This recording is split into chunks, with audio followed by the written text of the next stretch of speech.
Hello everybody and welcome to the United Stand for a watch-along. A watch-along in the middle of a World Cup. What's that all about? Well, it's a watch-along because Manchester United are playing a game of football and they're playing in Spain against Cadiz. And yeah, we've got a game for you and I'm excited. You know, the World Cup is having a mini break and it gives us a time to focus on what's more important, and that is Manchester United. So very, very pleased to have you. Very much looking forward to the next couple of hours watching Manchester United against Cadiz. Now, if you don't know who they are, they're third from the bottom of the La Liga. They played Real Madrid just before the World Cup break and they lost 2-1. We're back, says Abdi. And yeah, I'm looking forward to it. I'm looking forward to this. Deprived of Manchester United for a long time, and we've got them back. We've got Manchester United back, and I'm very, very excited about it. So yeah, big up. Big up to Boohoo Man as well. They're sponsoring our stream. As you can see, I'm chilling back in one of my Boohoo Man hoodies. They've got fantastic deals you can get through scanning the QR code, and you can get an extra 10% off as well. But we'll talk about that in a moment. What Mehdi says it's good to be back. Well, we sort of are back for United now, aren't we? The transfer news is trickling in faster and faster. We've got this game tonight. We've got Betis on Saturday, and then we're a week and a half away from, well, less than 2 weeks now, but we'll be a week and a half after Saturday away from playing Burnley in the Cup, and then another week after that it's the Premier League, and then it's 3 games a week till May. So it's all coming back. And Scooby-Doo, can I just say, Scott McTominay is playing for Manchester United, but he's captain. So I had to get them in the wash because I wore them a couple of nights ago. They've been in the wash. They're all fresh. Scooby-Doo. Scooby-Doo. We're wearing those for McTominay tonight because he is the captain. So there we go. I've played the game. Right. If somebody could tell me who the how I can find the Cadiz team as well, because I think that's really important that we do that. And I'm struggling to find it. Yeah, I'm struggling to find it where it is. So if anyone could let me know, that would be great, because I can't seem to find it anywhere. But the Manchester United team, as you can see on the screen there, we've got Dubravka in goal, and Aaron Wan-Bissaka is playing at right back. Brandon Williams is playing at left back. Then you've got Mengi and, in fact, let me just show you, because there's no point in me talking about it when it's not on the screen. So there it is. So yeah, Dubravka in goal, Wan-Bissaka, Brandon Williams as fullbacks. You've got Mengi and Lindelof. Then you've got Iqbal, McTominay and Donny van der Beek. Good to see Iqbal playing. And then you've got Garnacho, Elanga and Martial. So pretty much as we thought it was going to be. There was 1 or 2 spots in that team. They've been taken by Iqbal and Mengi. The rest of the team, it picks itself, apart from David De Gea. David De Gea is not playing either, so I don't know why De Gea is not playing, but there we go. Michael says, "Is he live?" We're very much live. We're very much live. Gakpo news from Fabrizio says, "Vital." We'll talk about that there. The thumbnail isn't wrong. It was wrong before. It might just be that FIFA. Let's not blame FIFA this. It might just be that YouTube is slow to change something that we changed instantly, but it did have Fulham on it. You might just need to clear your cache or something like that, because it's definitely Cadiz on there. Let me just get this Cadiz team, because that's quite important with regards to this game tonight, because let's have a look. Lineups. Okay, so I've got their lineup here. So you're not going to know a lot of their players, but Negredo, I think I remember him playing. Ledesma is, I think they've gone quite strong, you know. I do think they've gone quite strong. Bear with. I think they have gone quite strong. Let's have a quick look at this. Yes, that's okay. Okay, so obviously we know where much changed. We obviously know that. But if you compare this team that played Real Madrid in La Liga, where they went for it, their team is same goalkeeper. Okay, it's a completely different back four. Yeah, it's a completely different back four. Midfield, one of their midfielders is playing in defence. Ocampo's playing. He's one of their better players. He's playing. And then, yeah, so I think half of their team played against Real Madrid. And then looking at it,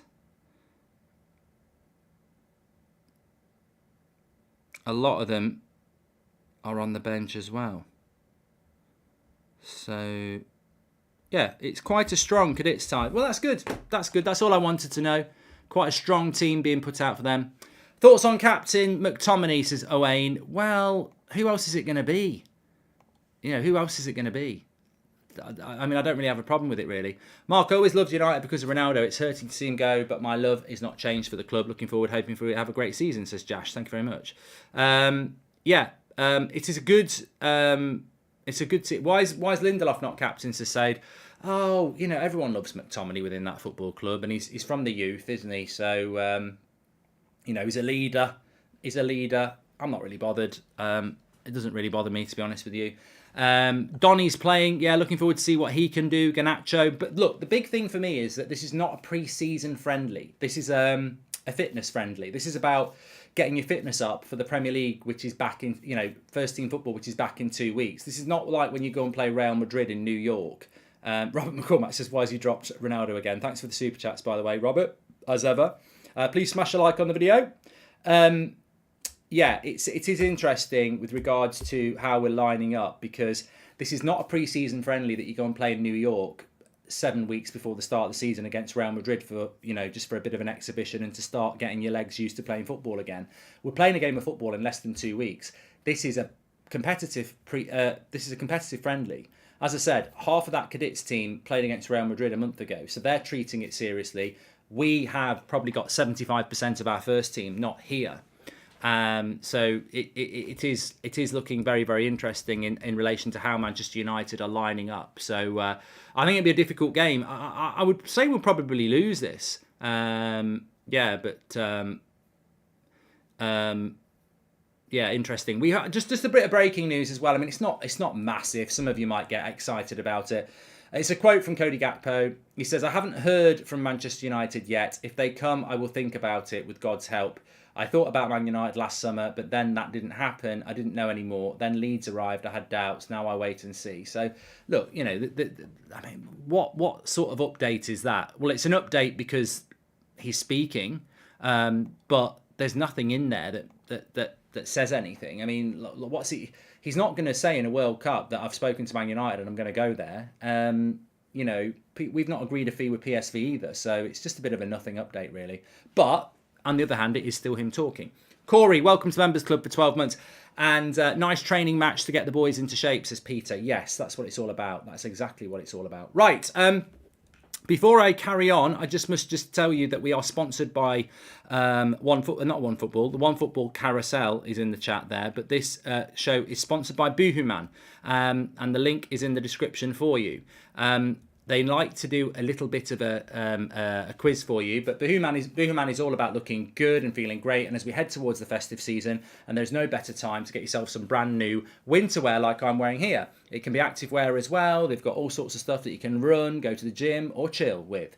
Because Boohooman are sponsoring the show, though, they like to do a bit of football trivia for you. So this week, we are seeing if you guys can guess which Manchester United player Boohooman are talking about from the below clues. So here we go. I was born on the 17th of July, 1972, in Kampan, Netherlands.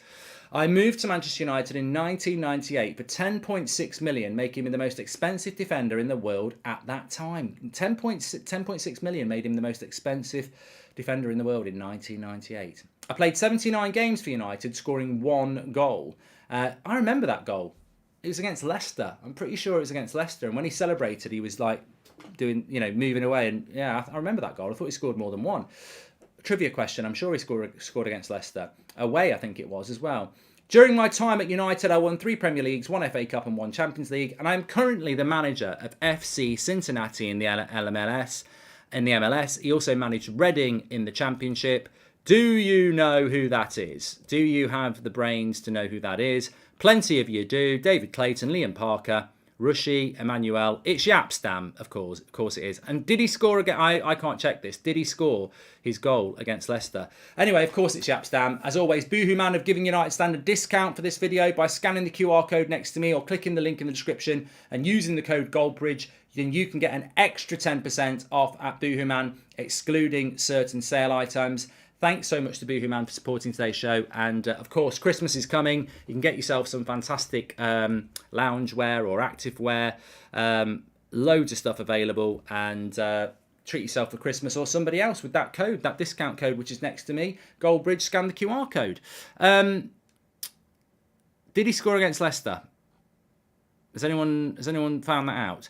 Osiris says, please don't buy Osman from us. We're having our best season in forever. We need him. Love the show, Mark. Thank you very much. Well, we're not going to be buying Osman this season, mate. So you will get a full season out of him. Yes, he did score against Leicester. It's up there. It's up there. I tell you what, Quizbridge. Which reminds me, big shout out to the members. We put up our United Stand members quiz today, 1st to 5. It was Beth against Adam. I was the host on that one. But you can play interactively as well. So check it out if you're a member. It was in the studio. We really enjoyed it. We've got another one next week, and then we've got a Christmas one after that. Exclusive, extra content if you are a member. Thank you very much for supporting the channel. You get your badge next to your name as well. And the link is in the chat if you want to become a member and check out that video that we put up today. You get one a week at least on the exclusive members section on the YouTube channel. And it was good. It was good because it was very interactive. I liked the quiz, and you can play it as well. Check it out, the video that we did. Right, the match is kicking off in 19 minutes. It's a 7 p.m. kickoff. It's in Spain. It's against Cadiz. If you are a little bit late, then I can confirm to you that this is the Manchester United starting lineup, as you can see. And Cadiz are third from bottom or second from bottom in La Liga. They've picked half of their team that played against Real Madrid. It's a strong Cadiz team. To be honest, I think they probably should beat us. And I can't give a score prediction because you just don't know, but they probably should beat us. They're a team in La Liga that lost to Real Madrid 2-1 just before the World Cup. They're picking a lot of their first team players, and that United side is... I mean, look, Dubravka's not a starter, Wan-Bissaka's not, Lindelof's not really, Mengi's certainly not, Williams isn't. Iqbal's not, Donny's not really, Garnacho probably is, Martial probably is, Alanga's not, and McTominay isn't really a starter either. So you could argue that there's only 2 players in that team that are first teamers. In fact, you could argue there's only one, which is Martial. So we're playing a team that's second from bottom in La Liga with 1 first teamer, a few youth players and a few bench players. So really they should beat us, but that's why it's a great game. Because if we do lose, so what? If we win, it really reflects well on these players, and it is that chance. I spoke about this afternoon. You might be. I mean, Hadi says he's happy to see Aaron Wan-Bissaka playing, and you know, I mentioned Donny van der Beek this morning. I think many people when he played those 3 games in a row, was it Sociedad, and then Villa, and then Villa again, and he didn't play very well.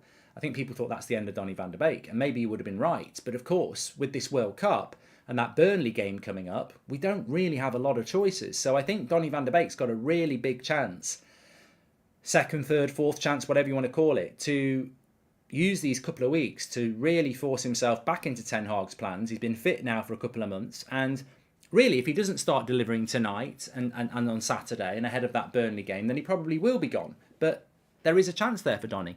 Garnacho, it's that chance to develop and prove that you're a first-team player. Martial, fitness, get the sharpness back.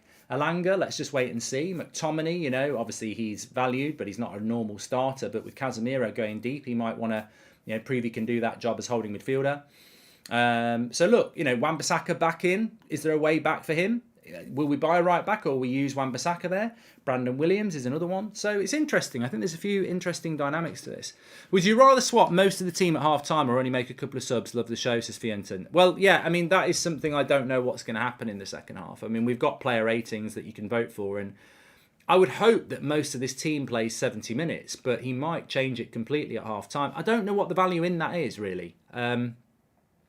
He's only got 2 games ahead of the Burnley game, as we know. Is it worth giving everyone 45 minutes? I don't know. He might do that, he might not. Taco says, between January and the summer window, could we sell Maguire, Lindelof, Bissaka, Williams, Fred, Jones and buy Casido, Kim Min-jae, Frimpong, Vardiel and Gakpo? Yeah, probably not going to happen, Taco, but, you know, not a bad idea. Vardiel's going to go to Real Madrid, says Krish. And Sancho would do better as a back than Donny. He's been so non-existent. Well, Sancho's not there. Where do you see the United stand in 10 years, says Don? I don't know, because it didn't exist 10 years ago. Martial starting over Ronaldo is a disgrace, says Alexi. Ollie out, and Brock says that Vardiel will go to Chelsea. Please do subscribe to the channel, by the way. Bottom right-hand corner, we've got a watch-along for you, and we've got nearly 10,000 people watching. I joked about this afternoon, but it's true. We'll probably have more people watching Man United play tonight than some of those World Cup games, to be honest with you. No updates on the new owner at the moment from Amat. No, there isn't at the moment. And are you going to gift out some memberships, says Grim? I am, yes. I'm just waiting for the show to get going a little bit. The team looks great, though, says Charles. And yeah, I'm looking forward to seeing this team play. I am looking forward to seeing it play. It's Manchester. We're Manchester United. No, we are Manchester United, and I've missed it. I have missed it, so I'm looking forward to seeing it. I know it isn't United based, but thoughts on Ronaldo on the bench and Ramos banging a hat trick, says Osin. I mean, I think it's as I said this afternoon. I'm a massive fan of Ronaldo, but the way it's going is just very sad, isn't it? You know, there's this frustration that's burning him bridges at Man United and now Portugal, and the world's against him. Look, my opinion on the Ronaldo situation, for what it's worth, is that the thing that made him the greatest in the world is now making him have problems. And that is that drive, determination, and focus and obsession on being number one. And that's great when you're delivering, because you are number one. But when you aren't number one anymore, but you think you should be number one, it becomes a problem. And I think people should really cut him some slack, because it is that drive and determination that has put him in that position, but it's now the thing that's causing the problems, the frustration. But I also think the press have been waiting to do this to Ronaldo for years. I do. I really do. I think that there's a lot of journalists and stuff that have not had access to him, and they're now really, sticking the knife in because they've wanted to. But look, everyone's entitled to an opinion. That's the way it is. Joe says, I've been lying in bed all day after having my ACL rebuilt earlier. Been waiting for this all day. Players need to fight for their careers tonight, says Joe. And rest up, Joe. Hope you're doing reasonably well. I know it's painful, but the road to recovery starts, and all the best with it. I liked your joke of storming out because Ronaldo had been dropped. More of those, please, says Simpson. And Mark, what do you think about Bruno's performances so far in the World Cup, says RK? Look, I'm very pleased with all Man United players. I mean, at the end of the day, I wouldn't have minded a couple of Kevin De Bruyne performances for a couple of United players to get them back. I mean, we're all laughing at De Bruyne, but he's back for Man City now. We've only got Eriksen back of note, so they're all doing fantastically well, which is great. But we could do with some of them coming back. But, I'm not going to hope they get knocked out. They're doing well. I'd like to see Martinez starting for Argentina more. That's been a bit of a frustration, yeah. But Bruno's been very good. Delot was fantastic last night. Casemiro's been unbelievable. Fred and Anthony aren't really involved, are they? But, Maguire's done well. Luke Shaw's been brilliant. Rashford, when he's been involved, has been good. So, yeah. Gakpo is a chance-creating monster that acts as a hybrid of a winger and centre-forward. He currently has the most assists in all of European football at the moment, says Jack. Yeah, but he also plays in the Eredivisie, so I don't think he's worth any more than 35 million quid. And I'll have that argument with anybody. I'd like to buy him, but he ain't a 50 million pound player. Woohoo, 44 months. Who can beat it? Let's get the win today, says Billy, who has been a member for 44 months. Big shout out to Billy. I hope you've watched the quiz on the members show, and I hope you did well on it.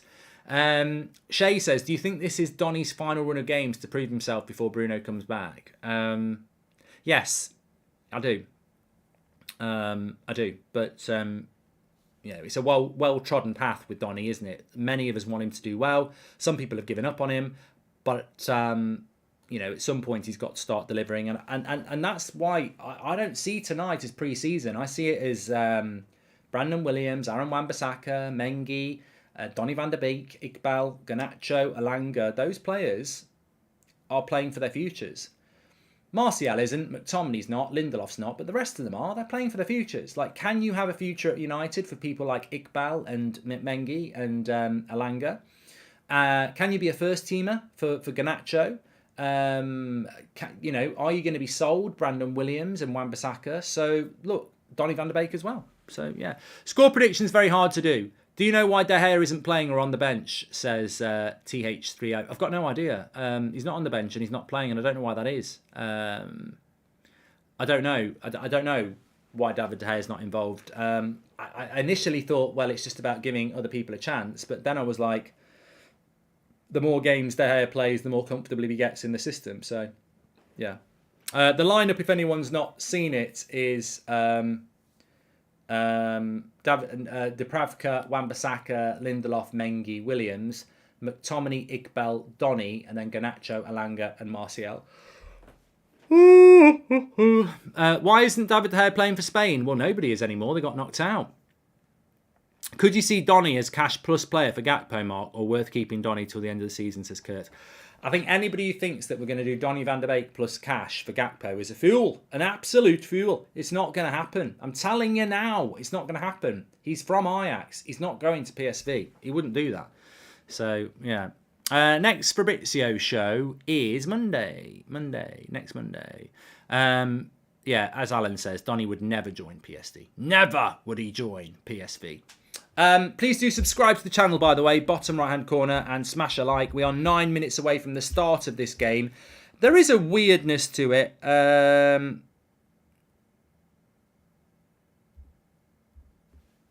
is a weirdness to it, but it's a nice weirdness. Jordan Wilson says that Brandon Williams on the left is a mistake. Well, I don't know about that. You know, he's played most of his career as a left back, so yes, he's right-footed, and I don't think it suits him, but he has played most of his career there. So I don't think. But I think it will be a difficult game. I'm not going to dispute. I do think it will be a difficult game because they are a team that are, you know, relatively decent. All right, they're probably going to get relegated, but it's most of their first team players. David De Gea was out partying last night after Spain's loss, says Moses. Yeah, he's got a bit of a hangover, I think. Maybe. Please do subscribe, by the way, bottom right hand corner. I think I've said that. Cadiz always give Madrid and Barca a tough time, let alone our B lineup, says Vincent. And any updates on the Felix rumours, says Samson. Well, he's up for sale. That's what we know about João Felix. He is up for sale. So, you know, we can all you know, say it's a rumour or whatever, but the cold harsh facts is he is up for sale, and we'll have to see if Manchester United do make a move for him or not. Osman's not available in January, Grim, so for me it's not Felix or Osman. It'd be irrelevant. Rob MUFC says, I miss United in the Premier League so much. December Prem is the best month of the year, hands down. Rob, you're absolutely spot on. I was saying this to somebody before, and I've said it to many of you. You cannot beat this time of the year and football. Like, remember, is it the 6th game of the Champions League is always in early December. You normally get all the evening games, all the Christmas adverts. It is a shame. I know it's only a one-off, and we can't get too downbeat about it, but it is something that I will miss, and we're not going to have it, are we? So we'll just have to crack on. Would love to see Iqbal and Mainu show out, says Red. Well, maybe we'll get them in the second half. And hi, just wanted to say thank you for the great community, says Aidza. Looking forward to seeing what the new year has in store for our great club, says Aidza. There you go. And also, Cohen, who's one of our members, says, hi, Mark, love the content. Hope we're in for a fun game tonight. Oh, we are in for a fun game tonight because it's actually a game of football that we're playing. And I know that sounds very simplistic and the sort of thing Michael Owen would say, but it's a bonus game, isn't it? I've been looking forward to this for about 2 weeks because I was like, as soon as those World Cup first day of break, we've got a United game to watch. So I'm very relaxed. I'm very much looking forward to it. I mean, look, is anybody winning a place in the first team from this? No, but they could put themselves in line, move themselves higher up for a place in the first team. What do you think about Sancho doing private training, says Justin? I think with Jadon Sancho, we've just got to hope that he can get back to a position where he can play first team football for Manchester United, which is what I'm expecting in the next week or so. Kurt says, keep up the hard work, and rest of your team who worked hard, always fun and enjoyable. I appreciate reading my message. No worries, Kurt. Thank you very much. Thanks for the super chats as well. Appreciate those. You can do them through the $sign. If you want, look, at the end of the day, we're just going to sit and watch a game of football, and if you've got questions about ownership or, transfers or anything like that, fire them in, and we'll do that whilst we're watching as well. we are 5 minutes away from the start of this game. What do you make of Gakpo saying, if United come, I'll think about it? Well, I just think that's just a question of... it's just a question of keeping your options open. I mean, I think he basically... So basically, Romano's put out some quotes from Gakpo where Gakpo said he's not been approached by Manchester United. If he was approached by Manchester United, he'd have to think about it. He had to think about it in the summer, but nothing actually happened. And then what happened is Leeds came in, but he didn't want to do that. I can't see a way where Manchester United don't approach him. I'm sure it will happen, but he is part of the World Cup at the moment. I'm not too stressed about it. I'm really not. I think the most important thing is that we have options. Cody Gakpo is an option. Do you want to pay 50 million quid for him? Can you get that price down? João Felix is an option. 70 million quid any time of the year is worth going for him. And then you've also got the Memphis Depay option. So the options are there, and there may be other options. I'm excited to see the youth getting a run out and see how they play today with a few first teamers, says Yuri. Well, yeah, I mean, look, I would like to see... there are some players that are on the bench that I would like to see. If I just go through that for you. The bench is looking like this. You've got Heaton and Bishop, they're goalkeepers. But then you've got Bennett, Bernard, Fredrickson, Hardley, Gerardo, Murray, Oyedele, Gore, Hansen, Mainu, Savage, Emeran, Hugel, McNeil and Shuratire. So I'd like to see Hansen, I'd like to see Gore, I'd like to see Mainu, Charlie Savage, Joe Hugel, Charlie McNeil. I wouldn't mind seeing any of them really, but there's some exciting young players. I think the interesting thing will be if they get brought on or not. And what I mean by that is he going to make wholesale changes at half time? Or is he just going to make a few changes? Now, I'm intrigued by it because the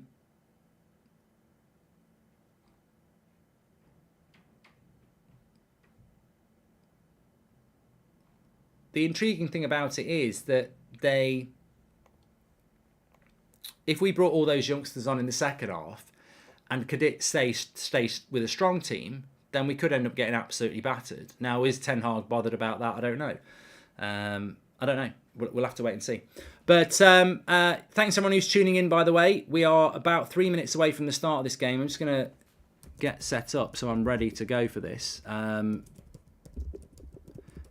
done so many watch-alongs for the World Cup. It's not like I'm out of practice, but it's really good. I'm really, really intrigued. Well, I'm not intrigued. I'm just excited. I mean, at the end of the day, result doesn't matter. It's more about performance. It's more about whether these players can take their opportunities. Yeah. So players are just coming out now. Isn't Gakpo similar to Rashi? No, not really. Not really.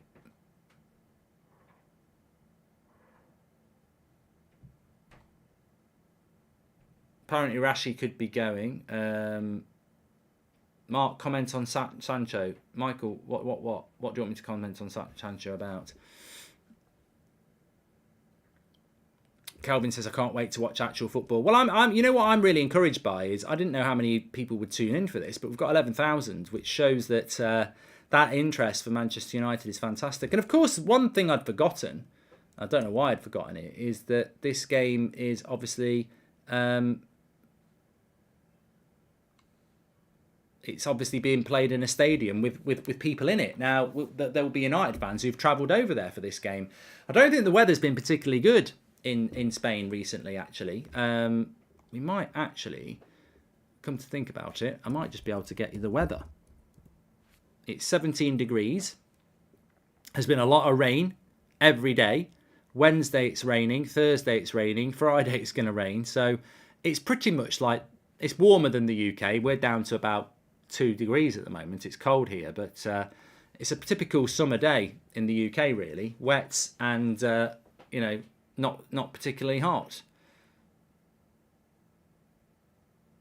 But it's just great to see Manchester United players in Manchester United shirts ready to go. And some of these players, some of you will be saying they don't deserve a second chance, but some of these players are going to get that second chance. The Wan-Bissakas, the Donny van der Beeks, the Brandon Williams. You know, they are going to get a chance. So let's get ready to go. Palestri's not on the bench. I'm pretty sure he'd be on holiday. Footy Gangster says it's snowing here. Oh, it's not far off snowing in the UK. It's certainly cold enough. Cadiz playing in yellow. So it's almost like a crap Brazil colour, really. MUFC cameras look rough, says Cameron. I think Gerardo on the bench is your type of player, Mark, says Joshua Bowater. Yeah, well, hopefully we'll get to see a few of them. Hopefully we will. Please do subscribe to the channel, by the way, bottom right-hand corner. Thanks for tuning in. Just about to get going here. Obviously, Scott McTominay is the captain.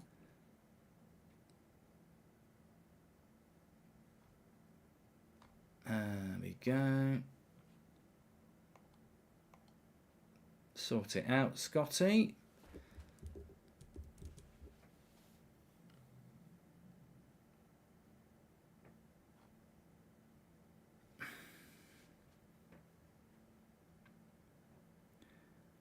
A little bit of a later start than we were expecting here, but it is only a friendly, isn't it? So we don't need to worry too much about that. They are playing on Saturday against Betis, which will be a good game as well. Saturday's going to be a weird day because the World Cup, 3 o'clock, is Portugal-Morocco, and then England are playing at 7 o'clock, and then United are playing at 5 o'clock. So my plan is to just sort of go from one to the other. But obviously, extra time in the Portugal-Morocco game will mean I'll be doing 2 at the same time, which I've done before. In a footballing sense. My private life is my private life. Right, we are good to go here. Let me just get the timer ready. And we're off. There we go.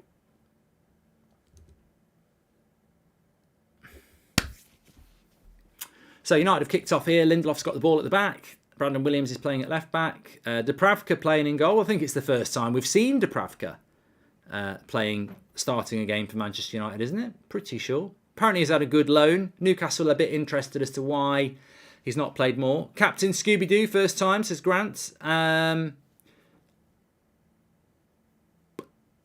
It's his second time playing. Played in the Carabao Cup. Oh, yeah, I forgot about that.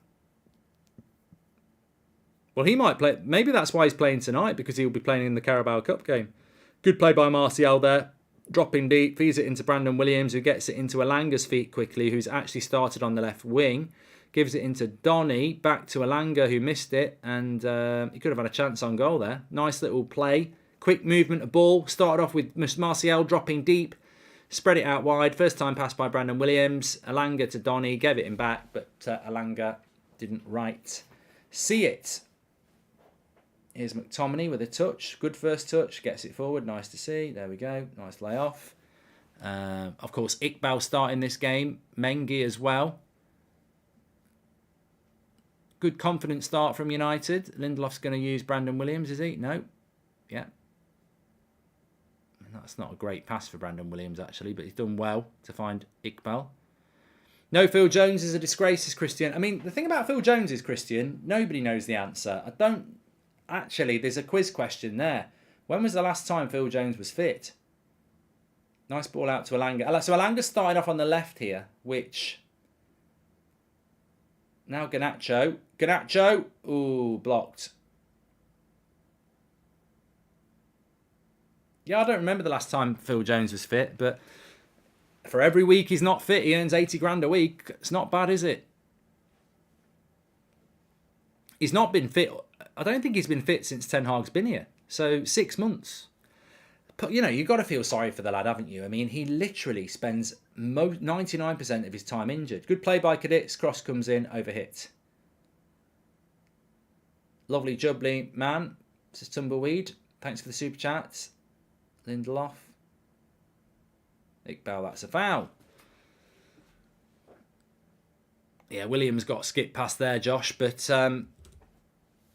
some of them are going to be rusty, aren't they? I mean, look, this is what tonight's all about, isn't it? Brandon Williams, Aaron Wan-Bissaka, Mengi, Iqbal, Donny, Alanga. We're sort of having that. We're sort of looking at this game and going, have you got a future at Man United? Because this Cadiz side's not bad. You know, yeah, they'll get relegated from La Liga, but they only lost 2-1 to Real Madrid, you know, last month. They're not terrible, and they'll exploit players who aren't good enough to be that, you know, this standard. 20,000 people watching it in the stadium as well, which is great. Just makes it a harder task. I don't know how many United fans there are. I think the player that, correct me if I'm wrong, but I think the guy with the slightly bleached hair playing on the right hand side is Ocampo. Now I think he might be Uruguayan, and he's I think he's about 22, 23. So I think he's one of their better players, is what I'm trying to say. I might be completely wrong about that, but someone in the chat might let me know. Nice play on the corner here, but good interception from Manchester United.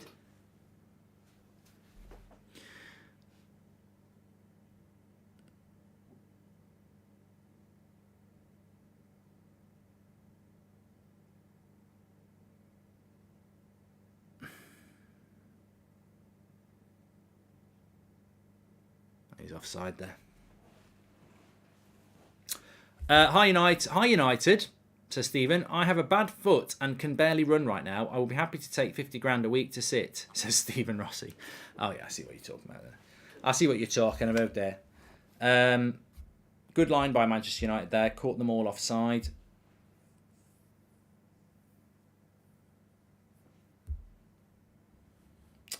Please do subscribe to the channel, by the way, bottom right hand corner. If you're not aware of the United Stand, we're live every night at 8 o'clock, every morning at 10 o'clock. All the watch-alongs, previews. Get involved with this. It's free to subscribe, bottom right hand corner. Thanks for tuning in. It's going to be very, very busy. Very, very busy as a Manchester United fan and any other fan of football in about 3 weeks' time.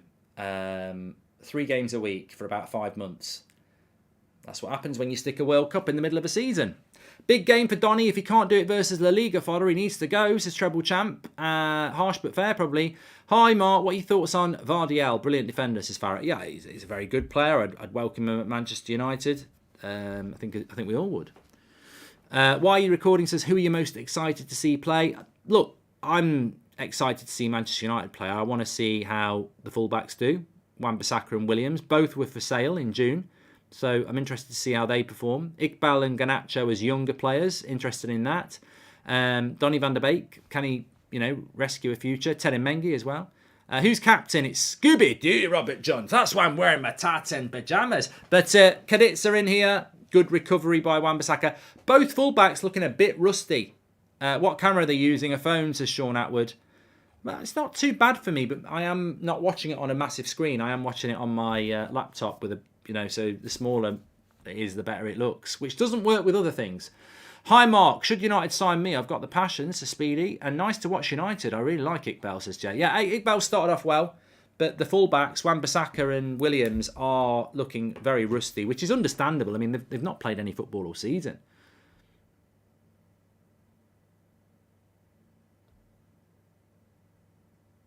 But they've started off quite well, Cadiz. I mean, Williams is trying to, he's quite an aggressive, literally, I just said it. He's quite an aggressive fullback, and he's just lashed out at one of their players. He is a bit of a passion merchant, Brandon Williams. He does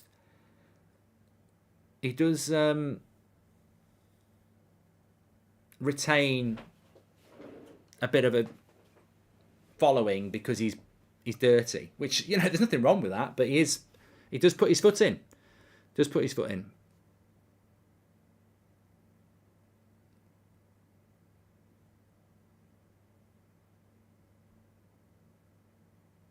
So free kick to the Cadiz here, just to whip a cross in. Thoughts on Muzza, says Hayden Phillips. I really like him. I do really like him. That's a nice cross. And it is 1-0. It's 1-0. 1-0. There we go. 1-0 to Cadiz. Cross came in. All from the free kick. United just a bit snoozy-loosey. And static like a bag of cement at the back. I don't know what we're doing here, but it all looks a bit simple. Let's have a look at this again. If we can. God, it's like FIFA It's like the World Cup bloody replays this. Can we watch the goal back, please? United sleeping, says Artos. Yeah, they're all in the sleeping bags. Yeah, I don't know who's marking who on the back post. It's hard to say. It's a good cross. Wan-Bissaka, Alanga,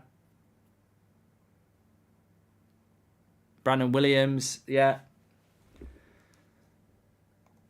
Yeah, 1-0 to Cadiz.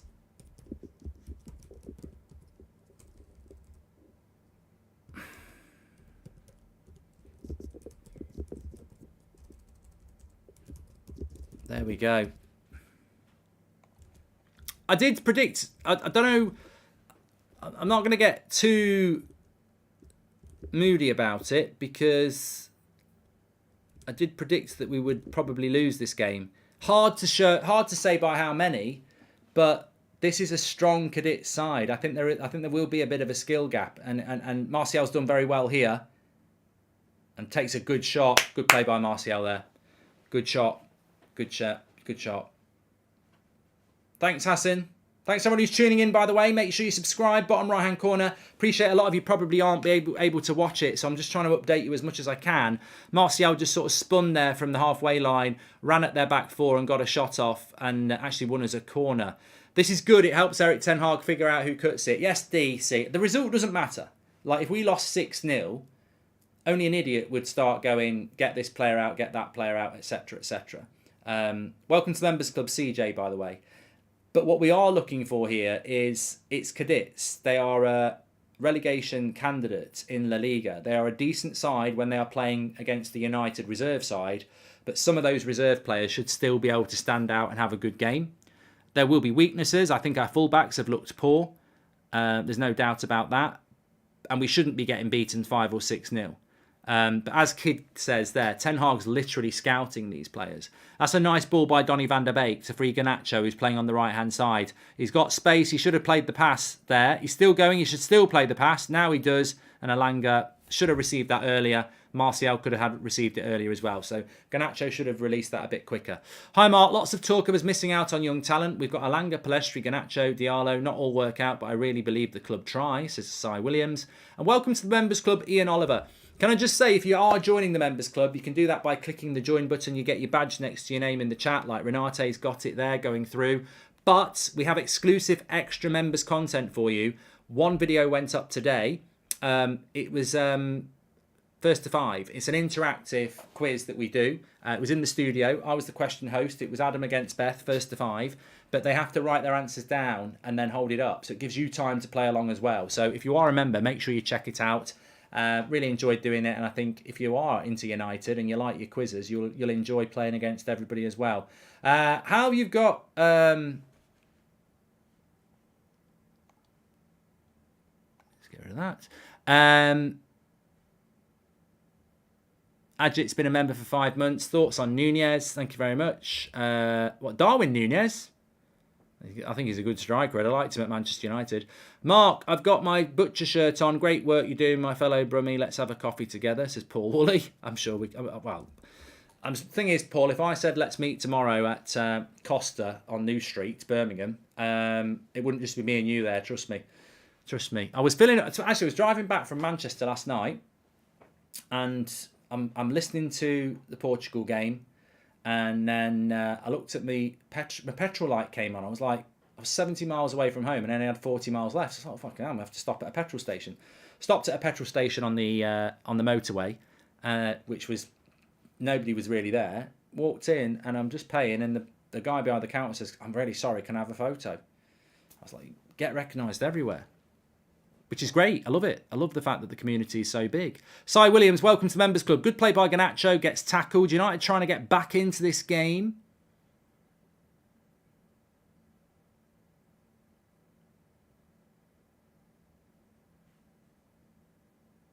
I think it's going to be 2-0 here. Cross comes in. It is. It's 2-0 already. 2-0 already.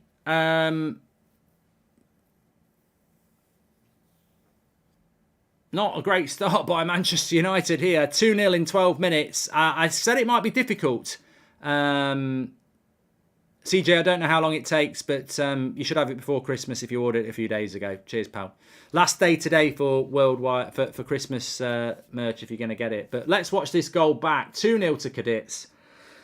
United, I mean, it's hard. It's, you know, this is not our first team. It's not even our reserve team, really. It's half and half. But Wan-Bissaka, yeah, Wan-Bissaka's just nowhere. Cross comes in. McTominay's not near his man either. Yeah, we're just a bit very sluggish. 2-0.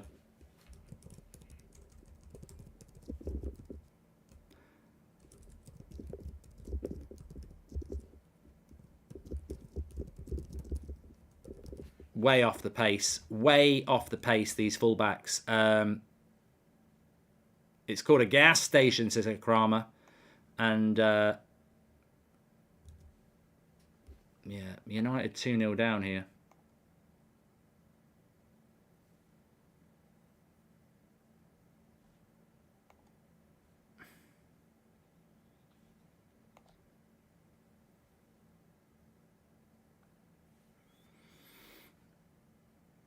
Chancellor says, does Aaron Wan-Bissaka want to be a pro footballer?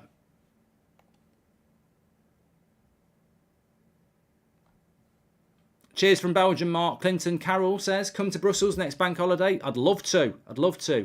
Elanga is nothing near good enough. Need to sell him ASAP. You can see the difference between him and Garnacho. Blindfolded, says Alex. Of course, Garnacho's playing off the right tonight as well.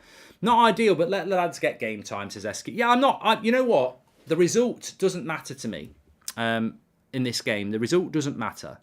What matters to me here is the individual performances.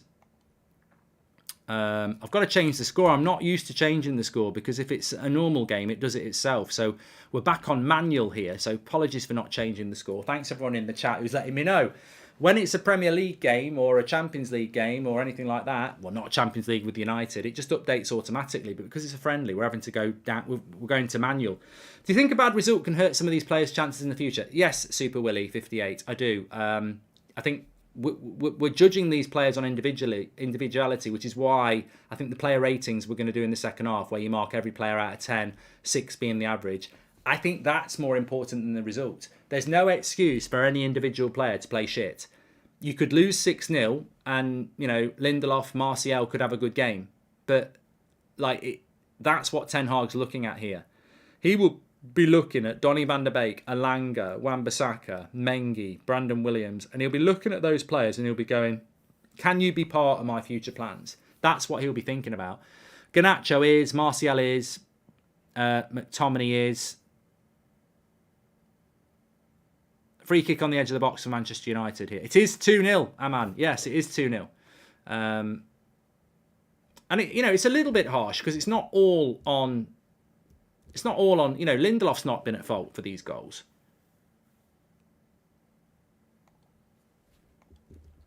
Lindelof's not been at fault for these goals. I mean, realistically, I think the first goal was basically on... First goal was on... Well, Brandon Williams gave a stupid foul away, and then him and Wan-Bissaka and... I can't remember who else it was, are not marking up on the back post. And then the second goal, Wan-Bissaka loses his man, and I think McTominay's lost his runner. So, we could lose 6-0 and Lindelof could have a good game, is what I'm trying to say. Anyway, we've got a free kick here with Martial behind it. It's right on the edge of the box, and he's not using the World Cup ball, so I'd expect him to do reasonably well with this. Well, I think he is using the World Cup ball. Someone warn NASA. That was a shit free kick. Absolutely shit. Thomas says, I hope Savage has a good game. Well, that'll be the interesting thing in the second half, how many changes he makes. Because if you take off, there's no experienced players on the bench, so they're all young. So if you take this 11 off at half-time, and then in the second half, they'll probably get beat 9-0. So I don't think he will make 11 changes at half-time. I think he will stagger changes out, but he will try and give people like Lindelof, Donny, McTominay, Martial 90 minutes. Robert says, any news on Twan Sebi? Thanks for the super chats, by the way. You can do that through the $sign. We'll read those out as we get along. Lindelof with the Liam Gallagher defending, says MUFC 23. Twan Sebi is meant to be back soon, but he's still not back. I think he's training back in England. So he's not back yet. Loving the channel, the new studio and all the content. Mark says, Alec, I hope you and your family are having an amazing holiday so far. Keep it up. Yeah, we've not broke up yet, Alec. It's still only the 7th of December, but was up in the studio yesterday.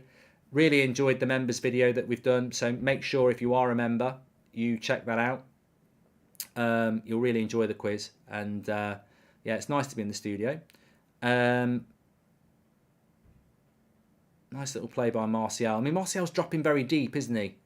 Trying to swap with Donny van der Beek. One thing I have noticed is that this... I'm going to take a note of this for the match reaction as well. When Donny plays, he's a support striker. And I know that happened a lot at Ajax, but I don't think it's going to cut it in the Prem.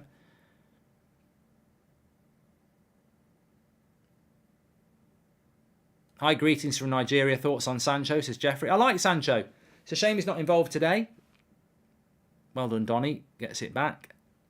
But he's meant to be back in training next week, so hopefully we'll be having back for the Burnley game.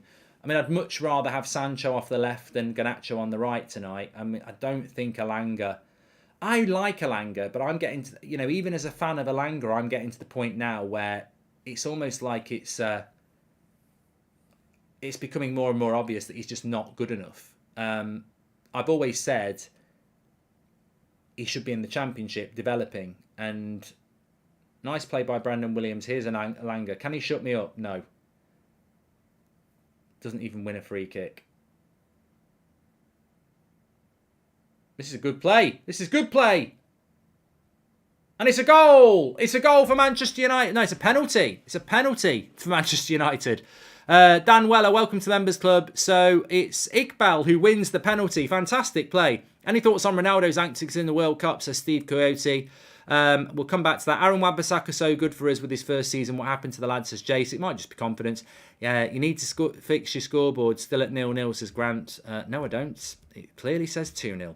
And Jarrell, welcome. Thank you for remembering for 7 months. So Iqbal played a 1-2.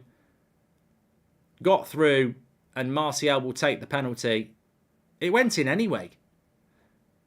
I like the Sidemen Christmas song, Domingo. I like the this or that. It makes me laugh every time. Here we go, Martial. 2-1, Manchester United. Martial with the penalty. And United back in it. Back in it, Manchester United. Martial. God, I've got more browsers open here. Iqbal is class. He could be in our first team, says Riker. 2-1. Probably don't deserve 2-1, but as just Keevan says, Iqbal's a very impressive player. Hopefully we'll 2-0 down after 12 minutes, 2-1 after 20 minutes, and hopefully we'll grow in confidence now. Brandon Williams is a walking foul, isn't he? He just gives up so many fouls. He needs to just... I always think people that give up fouls because they're aggressive. Maybe they're aggressive because they're just not very good. Like, I think we get confused with aggression. But what's aggression if you're giving up free kicks all the time? It's like McTominay. Oh, everyone goes, oh, McTominay's really, really physical. Gives a lot of free kicks up. Gets yellow cards a lot. These lads need to learn some discipline. Trying too hard, says Lee. Yeah.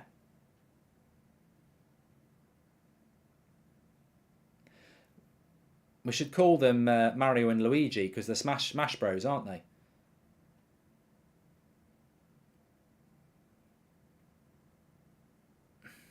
Another chance from the cross as well. We're rubbish on crosses today.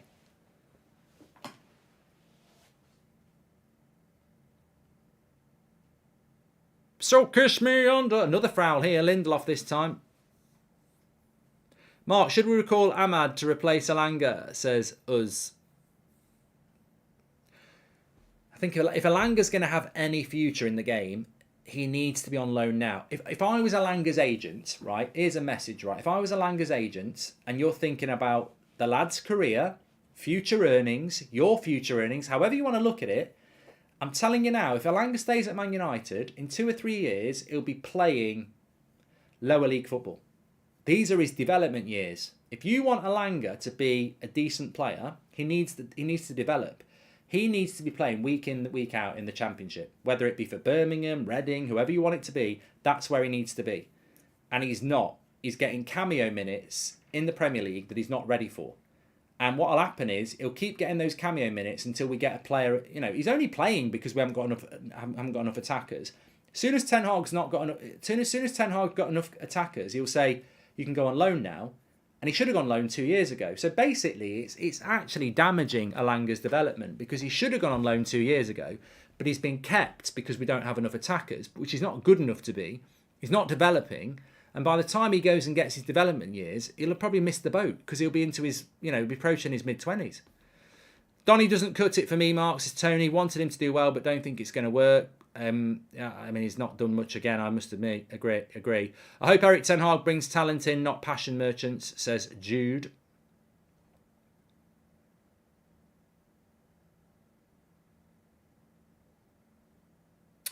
I think Middlesbrough would be a good loan. I think there's a player in Alanga, and I do think if he was playing in the Championship, he'd muscle up, his confidence would go up, playing week in, week out. I could see him becoming a player, but he's just not developing. Here's Garnacho with a bit of a break. Still keeps hold of it. Go wide. Here's Wan-Bissaka. Got no width. Nice play by Lindelof.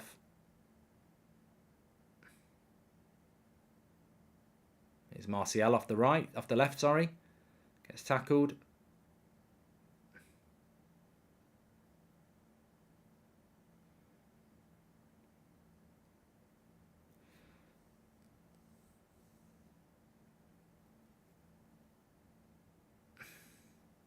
Brandon Williams. So we've had 25 minutes and 3 goals. It's been good, all right. What do you think about Ronnie's World Cup antics? Look, Ronaldo's not a Man United player anymore, so I don't want to dwell on it too much because as much as I like Ronaldo, I know a lot of people just want to move on. Look, Portugal played very well last night. They played better without Ronaldo in the team. Man United ended up playing better without Ronaldo in the team. It's sad. The decline is sad, but the truth is clear. They're a better team without him against Morocco.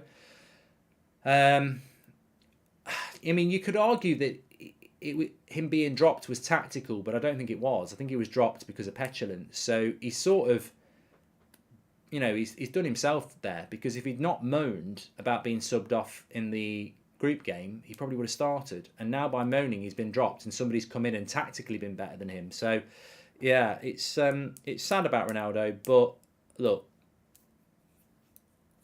time waits for no man, does it? Another free kick for United here. What's the difference between this keeper and Tom Heaton, says Mario Franco?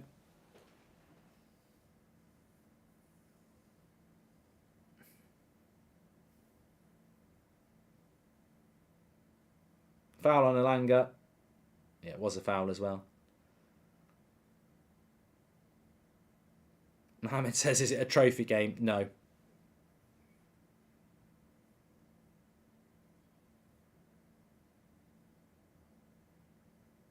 But you know what? How come you don't have your Christmas decks as background, says James? We just don't have it on here.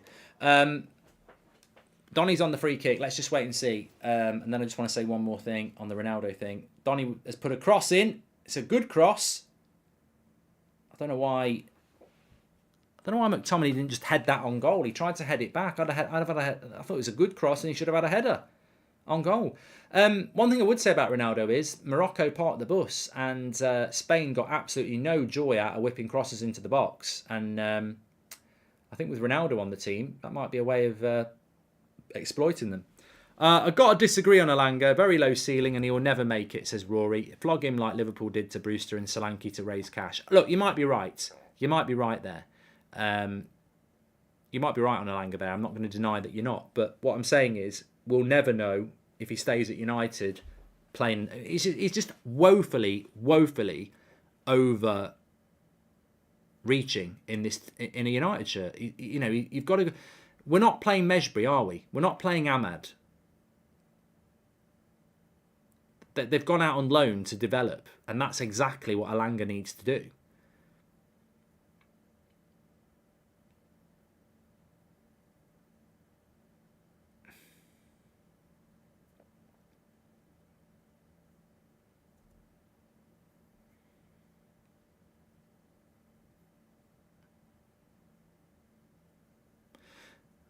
Alanga isn't bad, he's just not ready, says Kid. Exactly. You know, I'm a good driver. You know. I've done go-karting, I normally win. I know how to take corners late, I know the angles. I'm a reasonably good driver. You put me in a Formula 1 car and I'm going to embarrass myself. And I think that's the thing with Alanga. It's like, I think there is a talent there, but it has to be developed.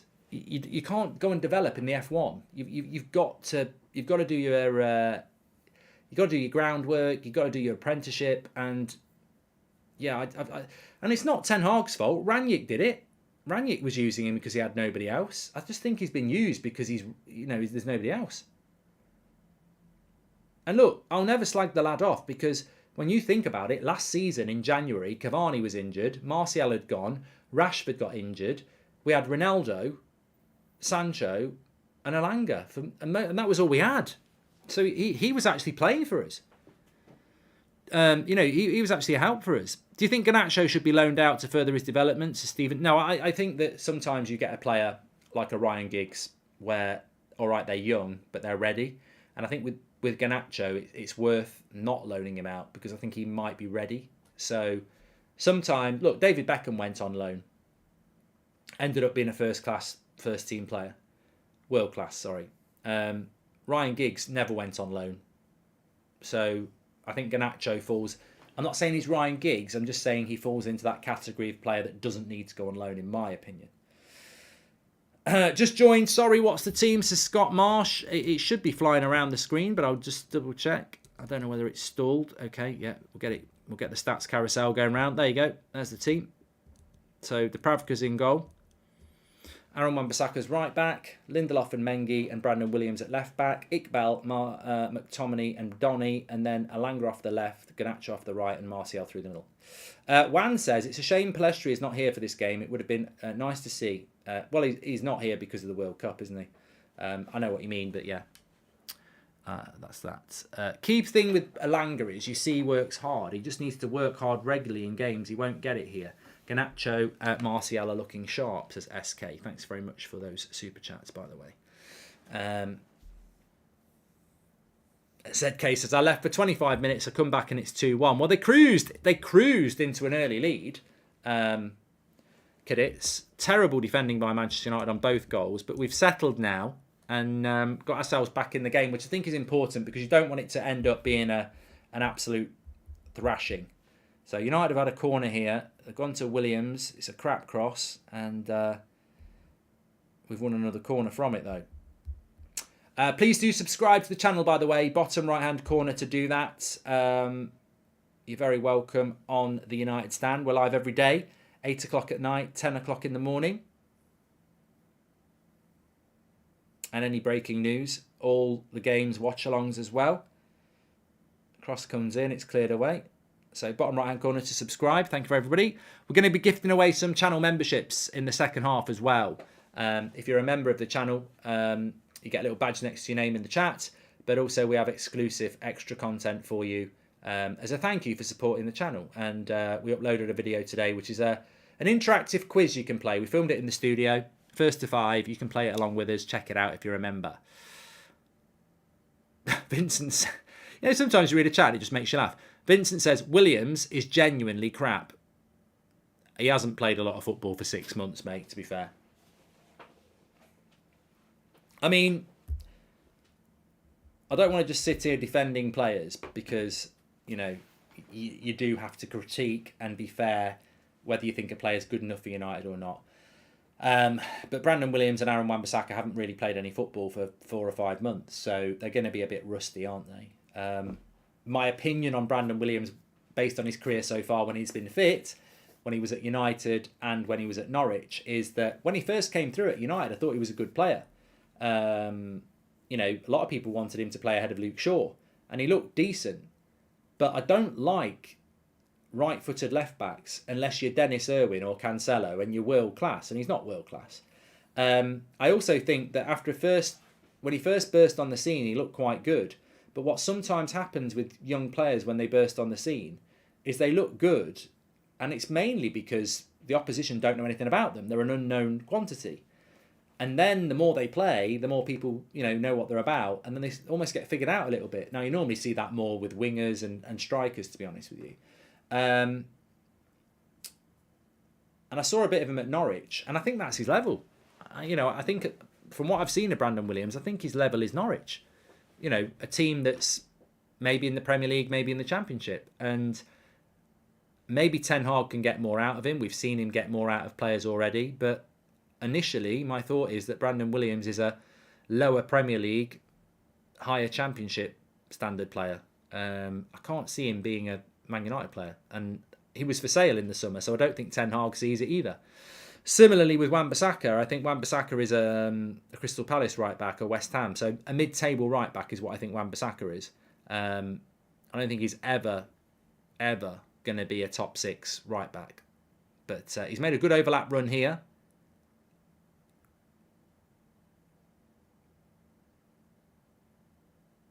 I just think he's the trouble with Wan-Bissaka is defensively he's good, but his running style is just so casual, and you can't help that. My running style is morbid. It's dead. I can't run, so you can't help the way that you run. But I just think to be a modern fullback, you can assess how somebody runs, and I think to be a modern fullback, you've got to be quick, but you've also got to be agile. And I think that Wan-Bissaka's running style is just a little bit too casual. Hi, Mark. Do you think that Iqbal will make it at United? Look, I think he's a really good player, Ryan. Angry Brit says, just arrived, how's Donny playing? He's done all right. Well, actually, he's not really done all right. He's a senior pro. And he should be doing better. But I don't think McTominay's done any better either. The senior pros, Lindelof's done all right, Martial's done all right, but I don't think anyone else has. Iqbal's done well as a young player.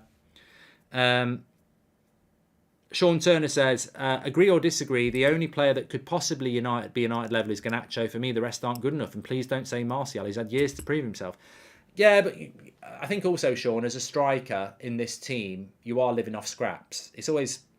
I never like it when people say Ronaldo's shit, Cavani's shit, he's done nothing, Rashford's done nothing, Martial's done nothing. Given 4 or 5 chances, he's probably scored 4 goals in this game. So there's only so much you can do as a forward before you start getting frustrated and wander out of position. If we get Depay and United said we can get Felix or Cody, who would you pick? Because at the moment, I don't see us getting both. Any takeover news? There's nothing on the takeover at the moment, Tumbleweed. If I had to pick between Felix and Gakpo when we had Memphis, I'd probably go Felix. We are doing a player ratings after this game, Rory C. Yes, it'll be on the website. Mark every player out of 10, 6 being the average, and we'll go through that on the match reaction. We'll do a quick match reaction tonight for this. Yeah. I mean, I think ultimately the individual player performances are going to be more important than the results, because that's the thing that Ten Hag's looking at. He's looking at Wan-Bissaka tonight and going, well, I don't really want him, but is there any chance I could use him till the summer and get a right back then? Same with Brandon Williams. Antonio says, some people preferred McTominay to Casemiro at the start when Casemiro came in, so I would assume he's good enough too.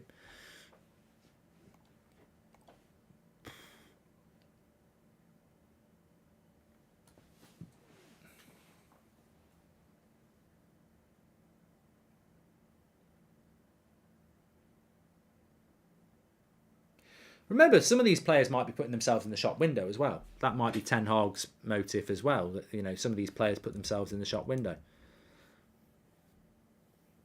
But with 8 minutes to go to half time, I think we've done reasonably well to get it back to 2-1. In fact, they're going to make a substitution here, Cadiz, already making a sub. So I don't think it will be an injury sub. I think this will be a sub to just rotate players and give them fitness, and they can certainly do that.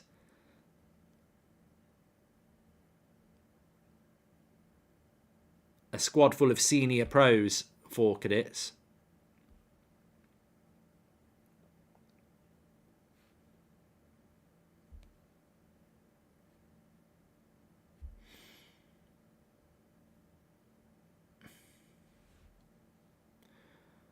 think the issue with Cavani was always not his quality, but getting him on the pitch. He always gave his all, says Mohammed. Hi, Mark. Not tuned in for a while. Do you know why Sancho has not travelled? Also, who do you think is going to win the World Cup? Says Ash G.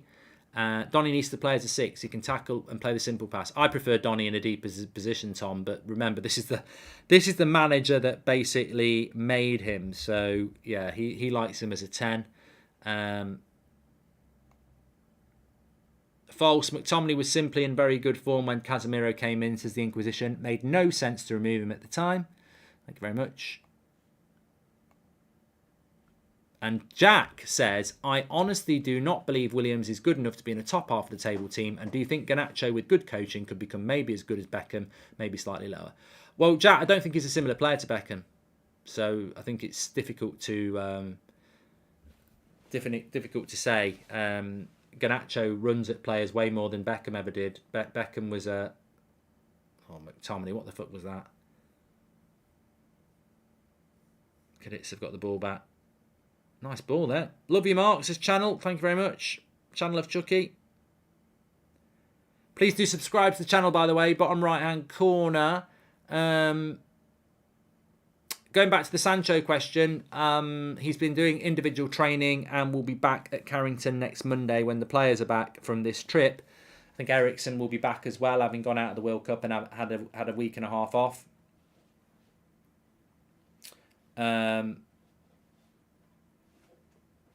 I think there's clearly a problem with Sancho, and I think we just have to wait and see what happens. It appears it's more of a confidence problem, and I think as fans we've just got to hope and support the player when he comes back. I mean, he doesn't deserve to be starting games at the moment. He's got to solve that problem himself. But as fans, United fans don't need me or anyone else to say what needs to be said, and that is that Manchester United are, without question, as a fan base, very supportive of players who give their all and play well. Where you go wrong is if you're just clearly not good enough or you don't give your all. Name 5 more basic players than Elanga, says Alan. I think Ten Hag's going to start making some subs in a minute. It's Cadiz, not Cadiz, by the way, says it's Plan B. Right, I'll start saying that now. Clinton says, as an American, I'd like to know what your opinion of Dest is. For us, he was the standout player of our short-lived campaign, says Clinton. I like Dest. Here we go. It's gone out for a goal kick, I think.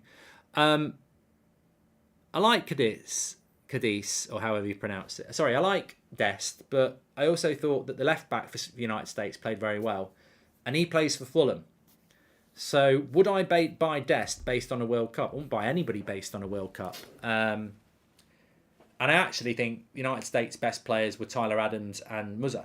But Dest did look good in the World Cup. I'm not going to deny. But so did Robinson at left back.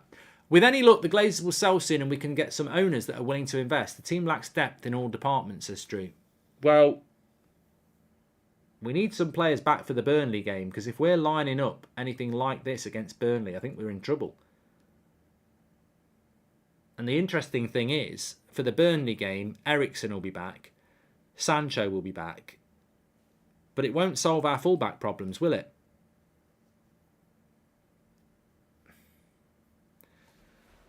England and Netherlands getting knocked out at the weekend might not be a bad thing. Or Morocco knocking Portugal out. Get Delo, Shaw and Malacia back.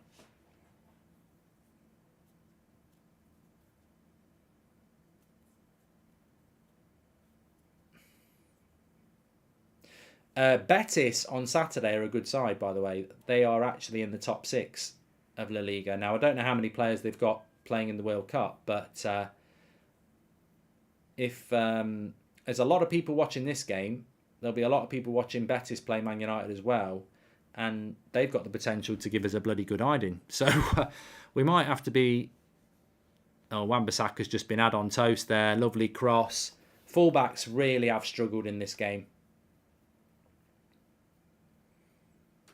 Wan-Bissaka, he got sent back to Crystal Palace, then back to Manchester, then back to Crystal Palace again there. 3 ways.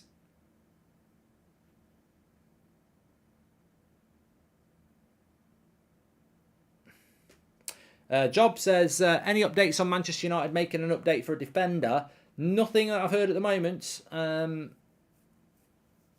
I mean, Dumfries is a player that Ten Hag likes. Frimpong as well. I mean, look, watching this game so far, would you take Wan-Bissaka or Wan-Bissaka or Brandon Williams as backup for Dalot? No.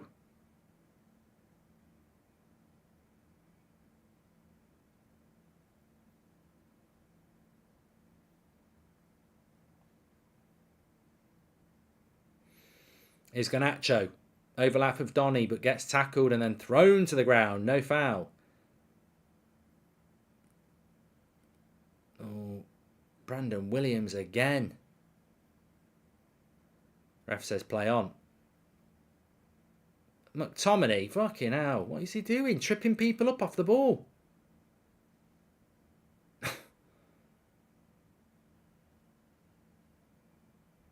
Sage says, can Aaron Wan-Bissaka be a centre-back? I think, you know, with all due respect, can you do wheelies before you've learned to ride a bike? No. He needs to be a right back before he can be anything else, mate.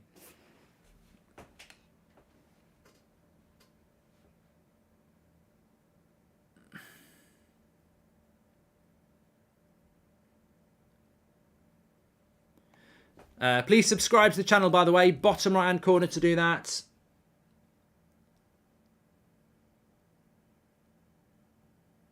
That's a nice ball by Brandon Williams. Oh, it wasn't. It's called passion, Mark, says Jack Clancy.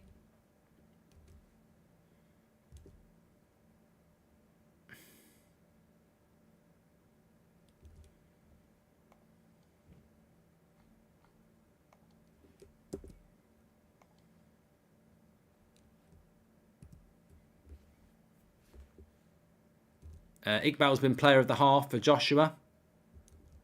And I think he's going to pull off... He's not going to pull off anyone. He's going to blow for half-time. I presume the players will go off for half-time. I'm just having a quick look if they're going to go down the tunnel.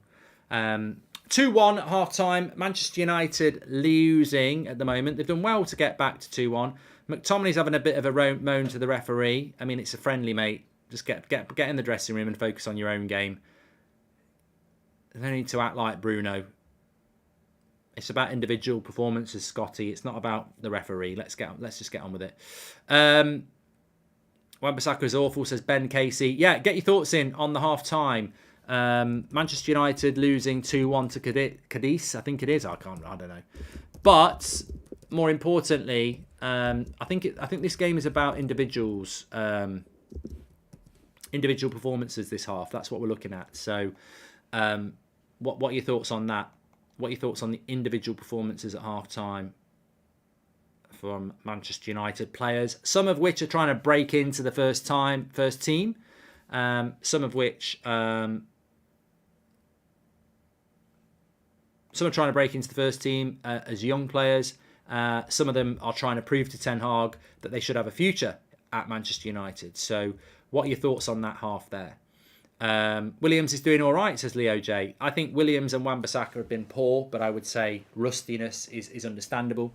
I mean, Wan-Bissaka's a better right back than Brandon Williams. He's just got absolutely no. Maybe it's confidence, or maybe it's he knows he's got no future. I mean, people misunderstand or underestimate the mental state of the modern footballer or anybody. You know, if you're working at a place where you know the boss doesn't want you and you don't want to be there, are you going to go in and work to your very, very best? Well, if you're playing football for a team where a manager doesn't want you and you don't want to be there, are you going to go in and be in the best position, you know, mentally? And therefore it can translate into a poor performance. Maybe that's where Wan-Bissaka is. Maybe that's where Brandon Williams is. Maybe it's rusty. Maybe they're just not good enough. But I think our weaknesses in that half have been down the flanks. And look, Mengi, we've not really spoken about him. I mean, realistically, Mengi, I forgot he was even at United. Why is he not on loan? Like, I didn't even know he was here. I didn't even know he was fit. I was thinking, well, someone's got to play next to Lindelof. Twansebi's not fit. Maguire, Martinez and Varane are in the World Cup. And then Mengi appears. And it's like, well, where have you been then? Like, and so, you know, is he anywhere near ready? Is he going to be a Man United player of the future? I mean, we've not mentioned it for a long time. But midfield, Iqbal's done good. McTominay's looked sluggish. I don't know why he has. Donny's looked sluggish. Alanga's been Alanga. Martial's not really been in the game. And Garnacho's looked lively when we've got him the ball, but he's out on the right-hand side. And he prefers to be off the left, which is interesting. They're playing like the Indiana Jones theme song, says Glinton Carroll. And Real Betis have 5 players called up for the World Cup. Senegal's Sabali, Portugal's Carvalho, Mexico's Guadrado, and Argentina's Rodriguez and German Pezzala. So they'll have 5 players out, Antonio 19. They'll still have a good team though, won't they? They'll still have a good team. Ibrahim says that Donny's been hiding from the ball. I think in relation to Donny, it's with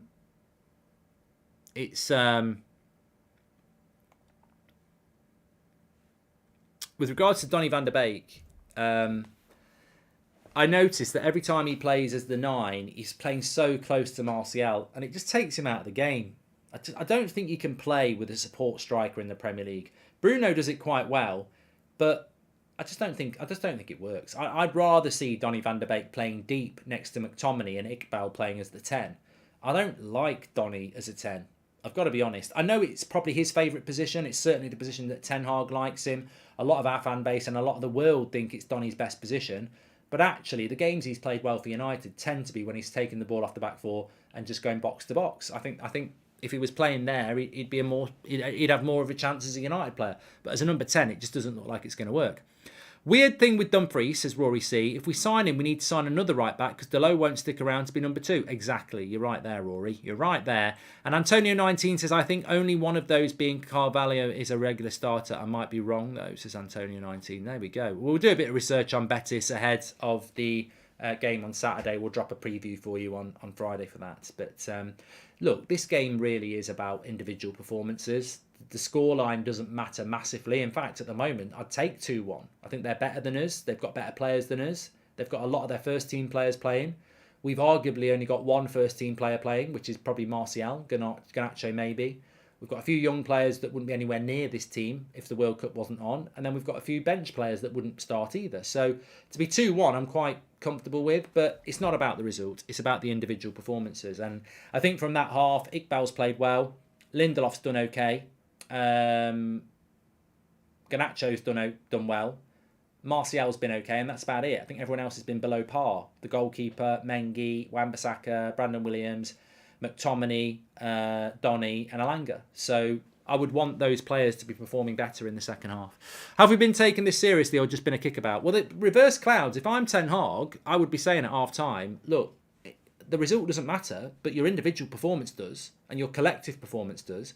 Without a shadow of a doubt. Of course it does. Of course it does. Thanks everyone who's tuning in, by the way. Amazing to have 16,000 people watching a Manchester United friendly. But you know what? I can't wait to get Manchester United back playing. I think most of the Premier League fans feel that I speak to. We want our football back. The World Cup has been the World Cup. I never wanted it to happen in the winter. And I feel deprived on these cold, dark nights in the UK of not having Premier League football. It's hard. So having United back tonight just makes us reminds us of how close we are to getting it back in a couple of weeks. And I can't wait. You only appreciate what you've got when it's gone, don't you? And I've really missed it. As Carl Smith, I roll on the Premier League football, definitely. Can I just give a shout out to Boohoo Man, by the way? They are sponsoring the show. You can see me in my cosy Boohoo Man hoodie here. They've got loads of clothing that you can get hold of. They've got hoodies, tracksuits, activewear, coats, the lot. Scan the QR code or go through the link in the description and get your discount using the code Goldbridge. You can get yourself some lovely stuff for Christmas, or you can get yourself some presents for Christmas for people there. So check it out. Thank you very much for that. Big shout out to them. Boohoo Man. Cavan says Alanga loses the ball every time he gets it. He needs a loan in the Championship where he can be properly drilled and learn the basics, when to pass, when not to pass. Cavan, I think you've hit the nail on the head 100%. I like Alanga, but it is becoming a bit of a joke now. He's playing and staying at United because we're short up front. The same thing happened under Ranić, and it's actually damaging him. He probably thinks, I'm training with the first squad, I'm getting a bit of game time. But that is not good for you compared to playing every week in the Championship where, the quality is a little bit lower, but you will develop quicker. He's missing out on development years, and it's because Ten Hag doesn't have enough options. It's because Rangnick didn't have enough options. But Alanga is not ready to play at this level, and he's not going to get ready by playing at this level. He's not one of those players like Garnacho who has got the talent to play at this level and just needs the game time. Alanga needs to go and develop the talent, and he's way out of his depth. Way out of his depth. I like him. Roshan says he's got the pace but needs better ball control and IQ. And look, maybe eventually Ten Hag will bring that out of him. But personally, I think he'd be a very good player in the Championship who could then come back to United in a year's time and maybe be ready. Louise O'Donoghue says, I can't wait until we get new owners. So many of these players are not good enough for Ten Hag ball. Now get the youth on, says Louise. Well, the funny thing is, the best two players on the pitch are probably Iqbal and Garnacho, and they are the future, and they are young players. The players that aren't performing well are probably players that need to be moved on. Some of them in their early 20s, some of them in the mid-20s. So there we go. Tim likes Mengi, says he's a great prospect. Be interested to see if Mengi got any game time at all, if we actually had any centre-backs fit at the moment. What do you think about Twan Sebi, says Castroy. He's out of contract in the summer. He's ridiculously injury prone, and I don't see him having a future at Manchester United because I just don't think we'll take the risk. He's had a lot of injuries. He's out of contract in the summer. I just can't see him getting a new contract. So yeah, I just don't think it'll happen, to be honest with you. I might be wrong. I might be right. We'll see. Phil says, I hate it when we play against Spanish teams. Why, Phil? Is that because we get passed off the park a lot? Technically, it just shows that we're not quite at the level that we need to be, doesn't it? We need to be at a better level. Please do subscribe to the channel, by the way. Bottom right-hand corner. We're getting really close to 540,000. So bottom right-hand corner to subscribe. We're live every night at 8 o'clock, every morning at 10 o'clock with the latest news around United. And there was some Cody Gakpo news, which I'll discuss with you in a minute. He's been talking about a move to Manchester United. Alanga is just a low-quality Rashford right now. He definitely needs some development, says Antonio 19. Yeah, and it's hard to develop a player when you're trying to develop a team. Ten Hag hasn't got the time to, focus on developing Alanga because they're trying to develop Rashford, Martial. Players need development who are first-team players to play the way he wants to play. He'd be better off in the Championship, but we can't let him go at the moment because we haven't got enough attacking options. Our attacking options at the moment are Martial, Sancho, Rashford, Anthony, and that's it. And then you've got Alanga and Garnacho. So you can see why Alanga's here. We can't let him go because we haven't got enough options up front. It's a double-edged sword. I think clear out it's unlikely under the Glazers. The players inflate our assets and the price. We'll have to wait for the new owners, says Car9. Please do subscribe to the channel. Bottom right-hand corner. You're very, very welcome. I'm going to give you the Gakpo news in a moment, but just a note for our members. If you are a member like Joe Doty, don't forget to watch our latest upload on the members section, exclusively for members who support the channel. You can do that by clicking the join button or going through the live chat. First to 5 members quiz. This is what it looks like. No, it's not. It won't work. That's embarrassing. We'll carry on. Don't know why that won't work. I'll get it to work. I can see Anthony getting the number 7 in the summer, says Carl Smith. Yeah, maybe.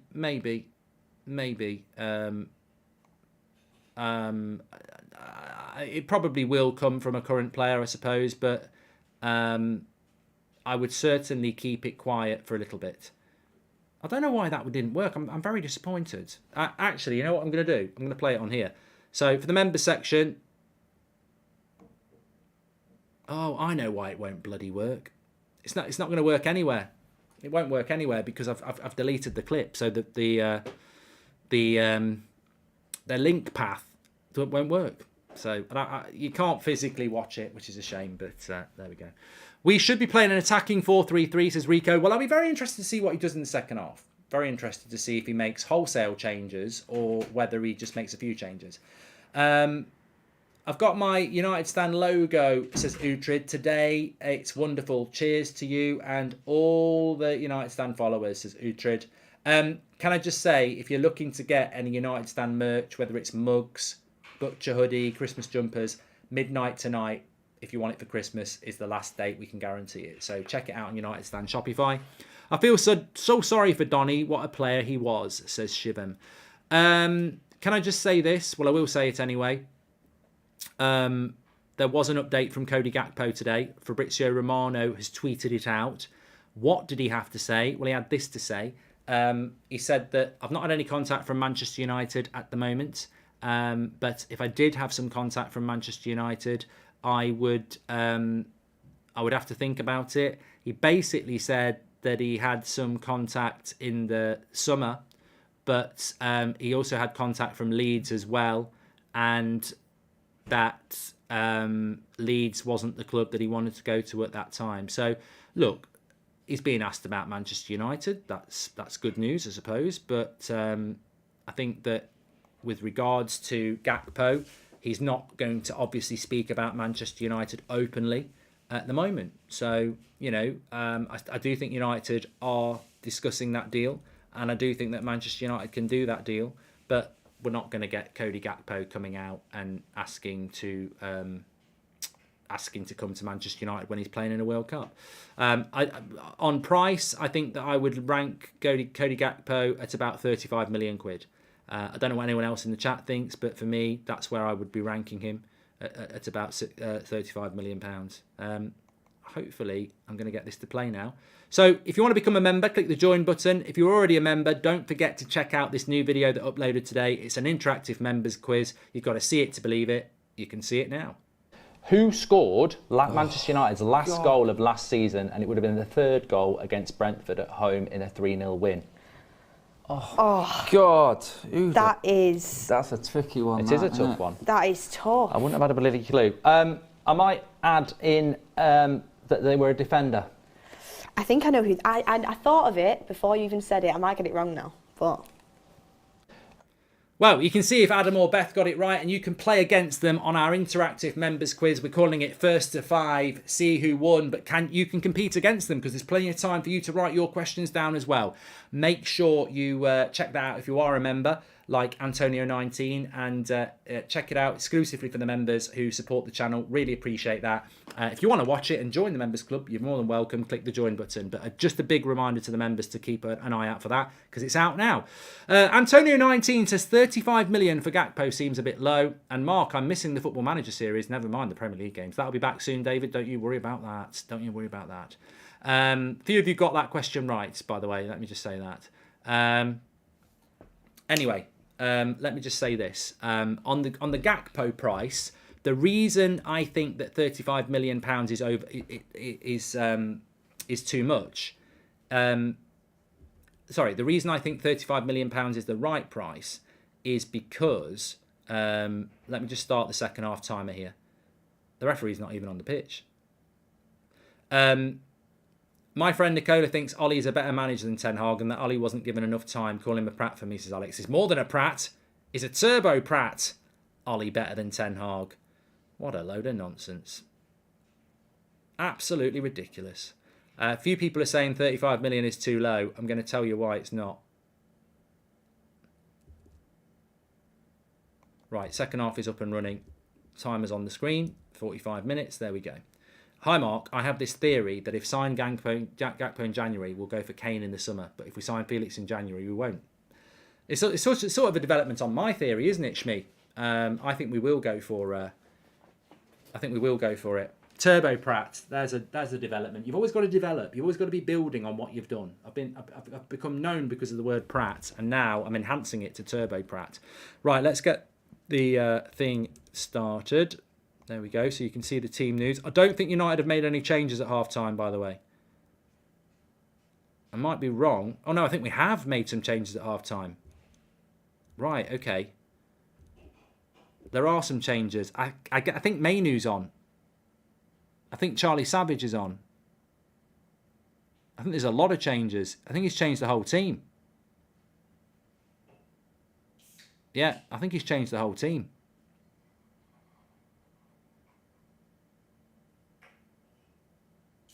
Yeah, I think he's changed the whole team. Wholesale changes here.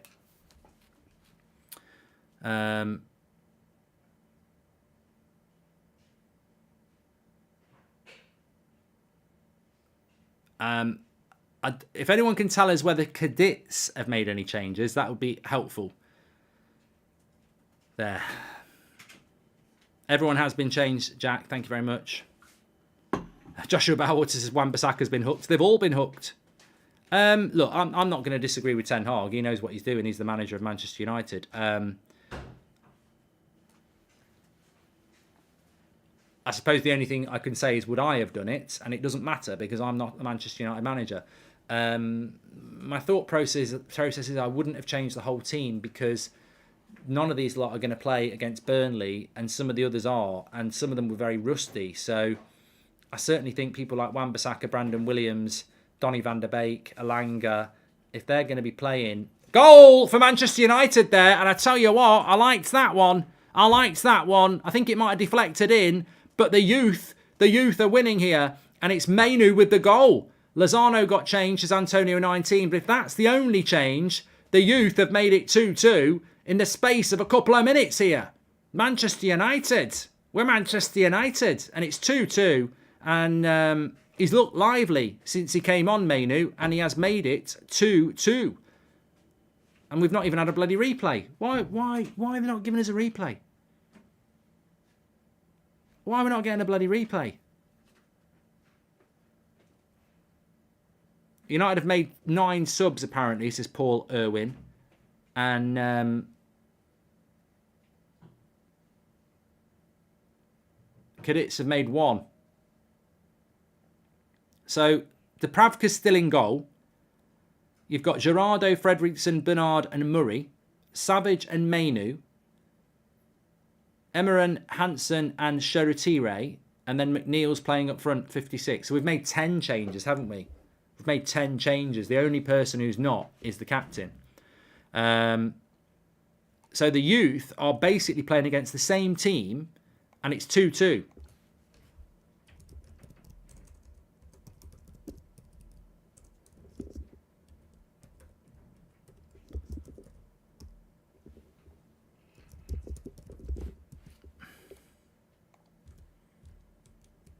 Well, the Mainu hype is going to grow and grow and grow. But I haven't seen a replay. I don't know whether anyone else saw a replay. I'm disgusted. Absolutely disgusted. Didn't even get to see. I want to see Gore, Jay. I'm sure we'll see Gore come on. I love Gore, Jay. Taylor says the kids are showing how it's done. Well, look, always exciting to see the youth. Good tackle. He's played it on as well. Go on, lad. He's going all alone and he wants a penalty. Wow, come on. It should have been a penalty, that. Emeran there looked really good, didn't he? Won the tackle, ran at his man. Oh, I need to change the score. Thank you very much, Don.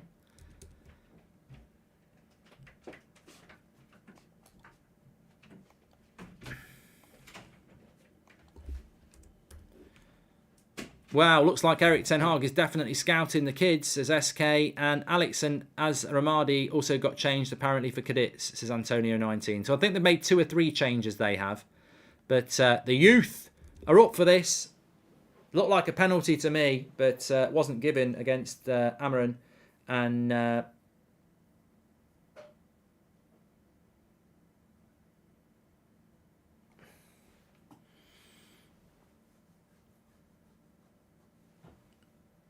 the youth are hungry, says Paul Gray. Do you think any of this team will come to the first team early to boost depth?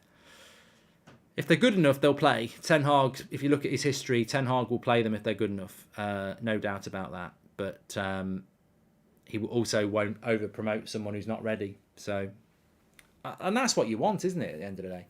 Mark, for those who haven't seen him, can you describe Mainu's style and strength, says Mouse. Look, I don't watch a lot of the youth, so if you're trying to catch me out, you're going to catch me out. I don't watch a lot of the youth, but there's certain players I know more about than others. I really do like McNeil up front, and he's just received the ball there. I think the question mark about McNeil is he's torn it up at youth football. Like he was at Man City. He's a Man United fan. He's come to Man United, and over the last couple of years, he's absolutely torn it up. But I've always felt he's not ready for the first team physically. Same with Joe Hugo, actually.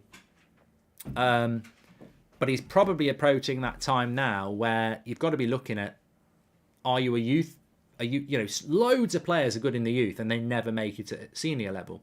Now, is he going to make that step up? So it's going to be interesting to watch someone like Charlie McNeil tonight and see how he does against, men, not youth football. In relation to Mainu, there's all sorts of comparisons. A lot of people say, "Oh, he's like Paul Pogba." I think that's lazy to compare him to Paul Pogba. I can see why people do. There's a similar sort of star quality to him, but I think he's.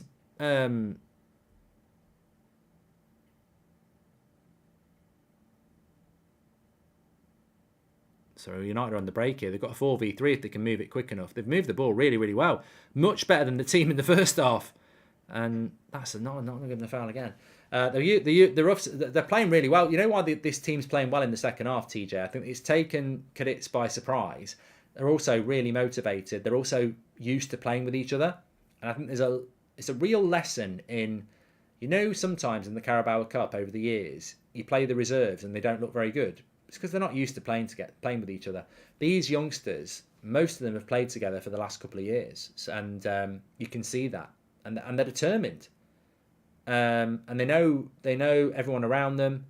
They're not coming into the team to play with the first team where it's a bit daunting. They're playing with everybody they know, and you can see that they're enjoying it. They know the system. They respect each other. They feel that they can shout at each other. Jack says Mainu's a bit like Camavinga. I think Mainu's like Mainu. He's very energetic. He's very good on the ball. He can score a goal, as we've seen. He's got a good pass on him. He can carry the ball. He can put a tackle in. And that's why people will compare him to Pogba and Camavinga and, any other decent midfielder that's got an attacking element to them. I like Hansen, the Norwegian midfielder, I reckon. I do. I think he's a very technical player. He's like Odegaard. No. I do like him. We've seen the goal back here now. I mean, it's quite a straightforward goal for him, really. There's a bit of space in the box. Quick acceleration and gets the shot off.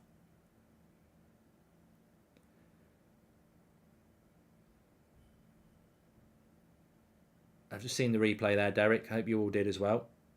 But, from 2-0 down, United have done well. In relation to the defenders, Bernard at centre-back was a player that I really hoped would come through at one point. But you know what? The thing about the youth is we can all have our favourites and we can all have our ideas of who's going to make it and who's not going to make it. But the amount of players that actually hit the United first team is ridiculously low. Ridiculously low. And we're watching 10 youngsters play for Man United here. And we've already got Garnacho, McTominay, who are playing for the first team from the youth setup, Rashford. So we might not get any. I saw a brilliant tweet the other day about... I can't remember when it was from. I think it was like 3 or 4 years ago. And it was a load of youth players who went on tour. None of them are at the club anymore or in the first team. So we always live in hope, and maybe we can get 2 or 3 from this, but it's difficult. How old is Mainu? Looks very good, says Jack. I've got a funny feeling he's 17. He might be 18. Mario Franco says, always been sceptical about young strikers coming through since James Wilson. He was overhyped and ended up as an utter failure. But this is the thing, Mario. Good youth players don't necessarily mean you're going to be a superstar. Look, there are exceptions to that rule. You know what? In the case of Marcus Rashford, he wasn't expected to be a player of the future. He wasn't. Ravel Morrison was going to be the next best player in the world. Never worked out. Mason Greenwood was being touted from the youth for years. We all knew who Mason Greenwood was. We were seeing clips of Mason Greenwood scoring goals every week for the youth team. Hit the first team, very, very good. But, people will say, well, it's not talent that stopped him being a footballer, but it's the whole package, isn't it? And there's also loads of footballers. What a goal. Is he offside? No, 3-2. Cadiz, it's been given. They want the offside, but they're hugging and they're celebrating, and I think it's 3-2. Everybody's hand went up. Mark, your impression of Southgate is comedy gold, by the way. Harry, I've got a spare cardigan if you need it, says Saul. Thanks for the super chat. I don't know when I said that. Right, we're waiting for a replay here. It looked like it was offside to me, but not so sure. Cross comes in. Oh, he's offside. Is there no VAR? Well, there won't be any VAR, will it? Miles off. He won't be given it. The goal will be given, but he was miles off. 3-2. 3-2 Cadiz. Miles offside. Miles offside. Got caps lock on.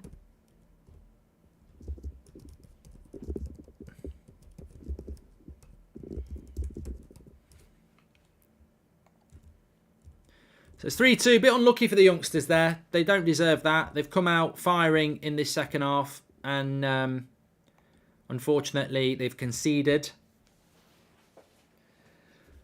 It was offside for me. But it's been given.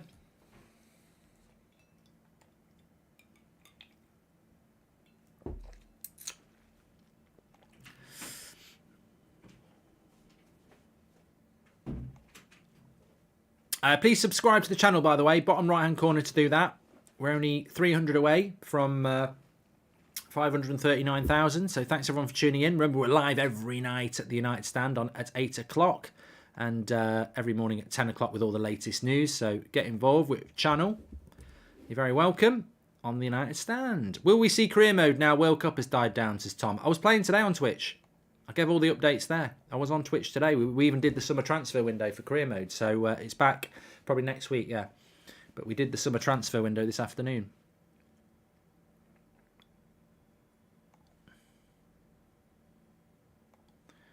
Running down, down, down, down, down, down, down, down, down.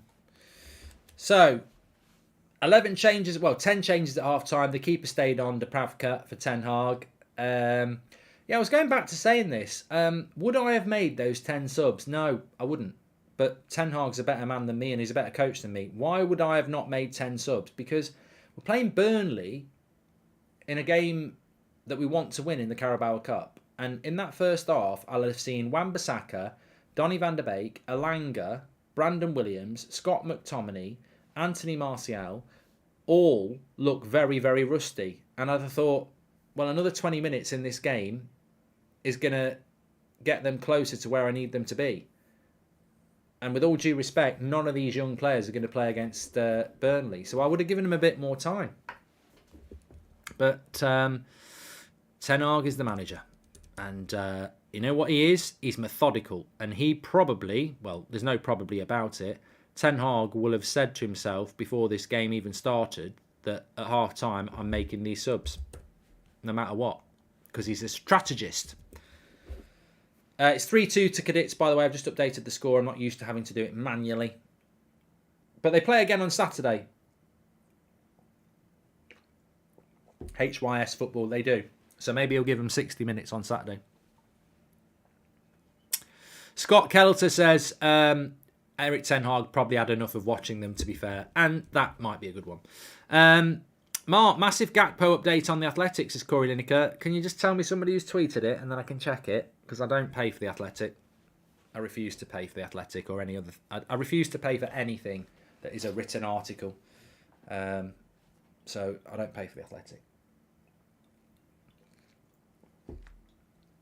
And it's not because I can't be asked to pay for it. You know why? Because why should I pay for something that somebody will put out within 20 seconds? Anything that's decent from it.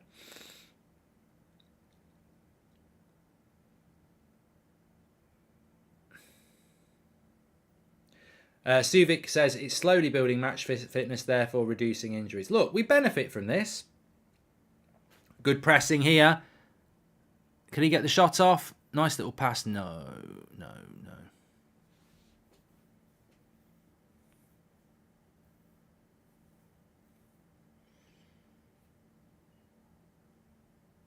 Shoretire is playing off the left, isn't he?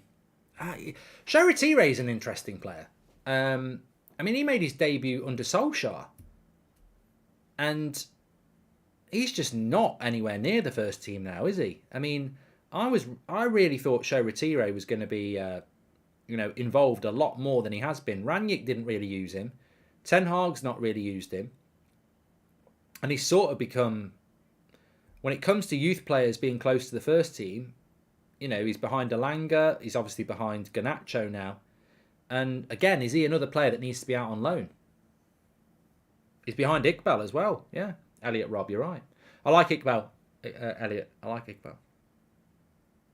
The thing I like about Iqbal is he's definitely got the physicality to play against, at this level. Again, I think Iqbal's a player that could go and play in the Championship in midfield and really go up a level. I suspect that Erik ten Hag didn't send some of the young players out on loan because he wanted 6 months to have a look at them. And I think he will now. And the reason he wants to have a look at them is not because he's thinking about promoting them to the first team. I think he wants to have a look at them so he can assess their career paths and go, right, this player is this type of player. We need to find him this type of club. So I think the Charlie Savages, the Iqbals, they should be going on loan sooner rather than later.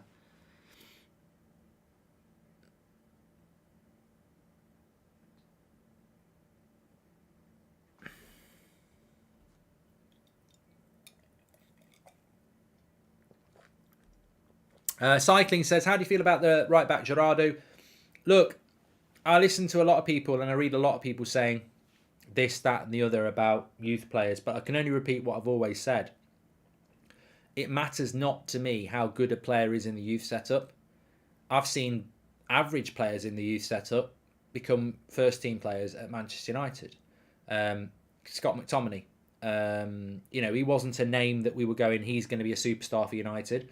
Marcus Rashford wasn't a name where everyone was going, he's going to be a superstar for United.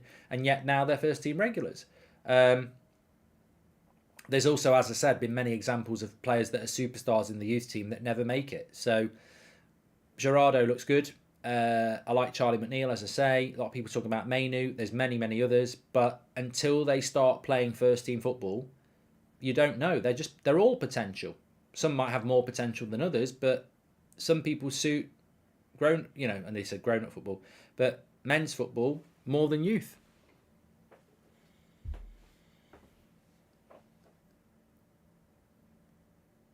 Charlie Savage with the shot there. I mean, Charlie Savage is a player that needs to go on loan. Very few players for Liverpool, Man United, Man City, Chelsea, even if they're really talented young players, very few of them can play for the first team. So that's why you have to get them out on loan.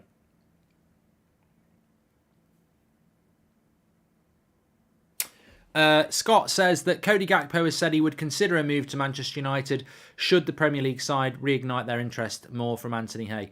We've already given that update. It came from Romano about 3 hours ago, mate. Slow Sports News, I'm afraid. Regurgitation of news. We had the direct quote from Fabrizio Romano about 2 hours ago. And it effectively said that I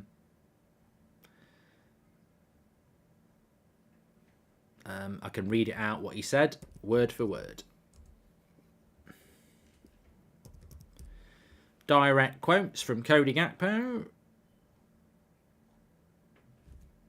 I haven't heard from Manchester United yet. If they come, I will think about it with God's help.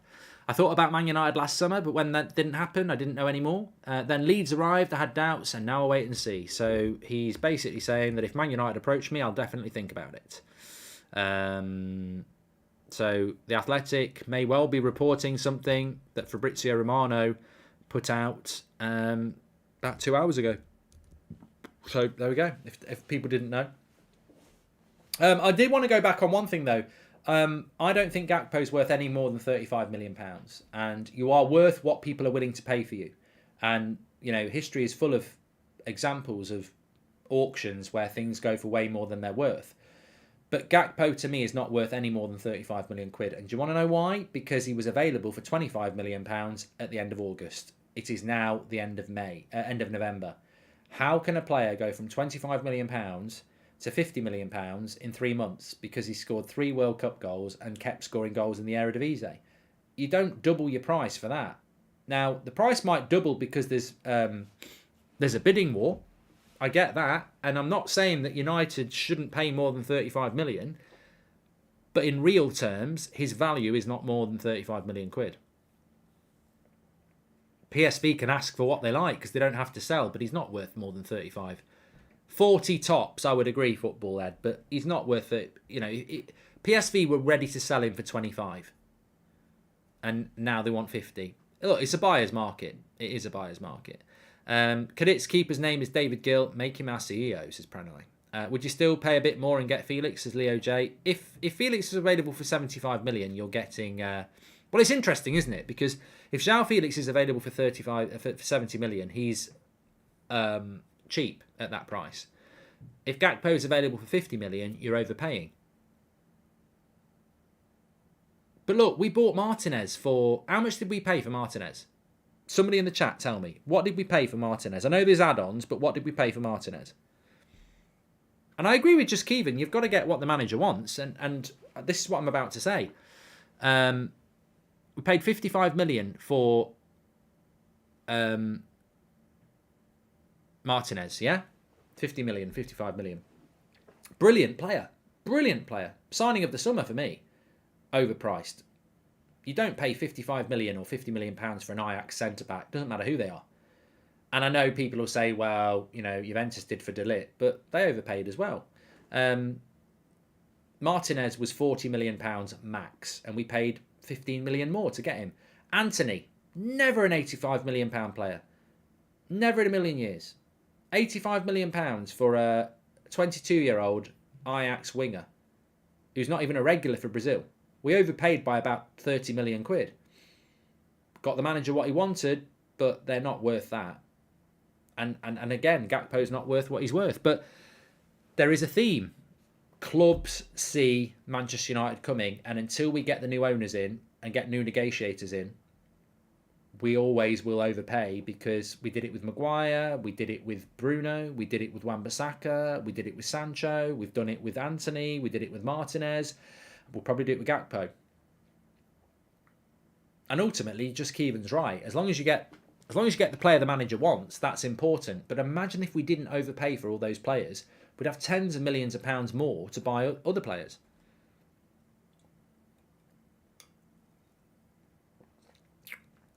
Anyway, thanks everyone for tuning in. Bottom right hand corner to subscribe. We do play Betis on Saturday. But United losing 3-2 here. 2-2 at half-time. No, 2-1 down at half-time. And 1 goal each in the second half. But the second half team is the youth. And don't forget it. Don't forget it. Please do subscribe to the channel, by the way. We're only 100 away from 538,500. Get involved with the United Stand. Bottom right-hand corner to do it for free. Thanks, everyone, for tuning in. We're live every morning at 10 o'clock with all the latest news. We shouldn't be losing, Chica. You're right. It was offside, their third goal, but there's no VAR in a friendly.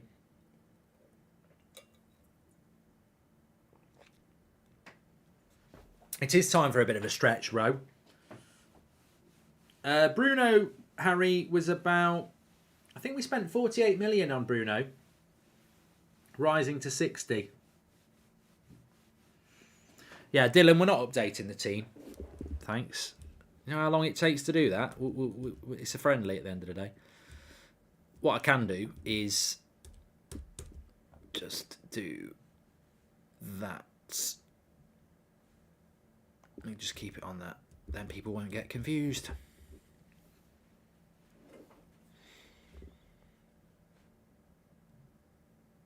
Have you seen that Villa and Barcelona are in talks for João Felix? I mean,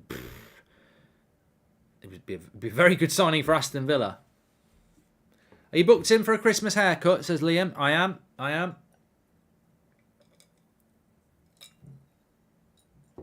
wonder if that's Liam who cuts my hair. I'm just thinking now, it might be, yeah. If it is, I'll see you when I'm in. Greg B is negotiating a new US contract. Gutted, says DC. Is that the manager? What are you doing later on, Mark? Well, I'm doing player ratings after this, which you can all vote for out of 10, 6 being the average. And I'm thinking, you know what? I might just watch Christmas film. I might watch National Lampoon's Christmas Vacation after that. We'll see. This time of year, I need to watch Father Ted Christmas as well. I have to watch that every year. I would have forgot about that. I need to write that down. Die Hard. I'll never forget that. Here we go. Penalty. Give it. Oh, bollocks, ref. Yeah, Greg B is the USA manager. You need to sign a striker, USA. See if you can buy Haaland. That should have been a penalty. It was a bloody joke. We could have had 2 penalties, actually. I know Gakpo has said he would think about offers from United, but do you think Ruud van Nistelrooy being manager of PSV would be a factor, says Lee? Mate, I think if Cody Gakpo got asked about Arsenal and Real Madrid, he'd say he'd think about it. I don't take any notice of a player saying I'd think about it. Dano Jr. says, Mr. Goldbridge, Hazard or Salah at their peak. Hope all is well with you and the family, and I hope you're enjoying the Christmas season, says Dano. And I hope you are as well. I hope everything's going well with your family as well. Thanks for the nice message. And look, Eden Hazard at his very peak was amazing. But I think Salah's done it over a longer period of time. But if you're talking peak, I think I'd go with Salah. It doesn't matter how small it is, it's what you do with it. And Hazard, over a much smaller period of time, let's be honest, at Chelsea, was unbelievable. But for me, Salah has done it over a longer period. US and Mexico in the 2024 Copa America, and US are hosting it as well, says Clamp. There you go. Hosting the World Cup in 2026. Hold on a minute. How are they in the Copa America? I thought that was South America. Have they ever done that before? I think they have done that before, haven't they?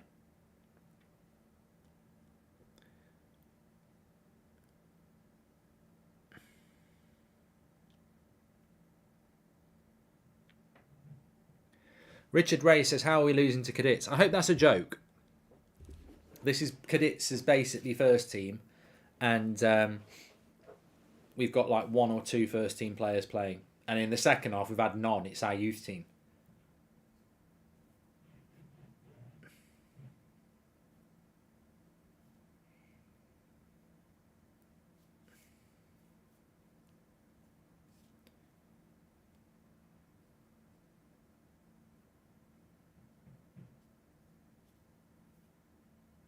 Watchalong for Christmas Vacation. It's not on Amazon Prime. I actually own it. Sherry T. Ray's down injured here at the moment.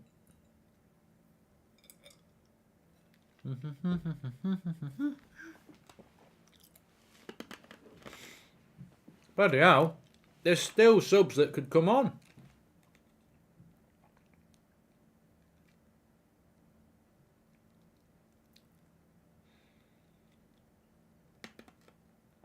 Shota T-Ray just looks so young, doesn't he? I mean, he is young, but he just looks like really young.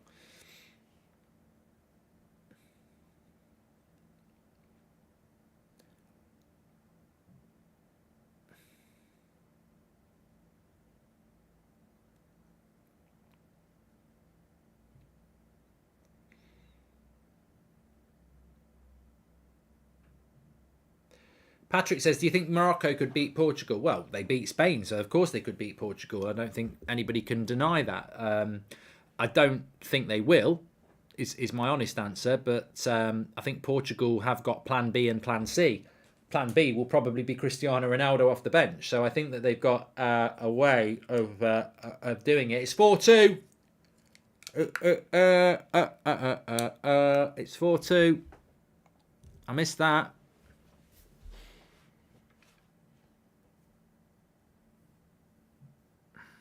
They're well happy, they are.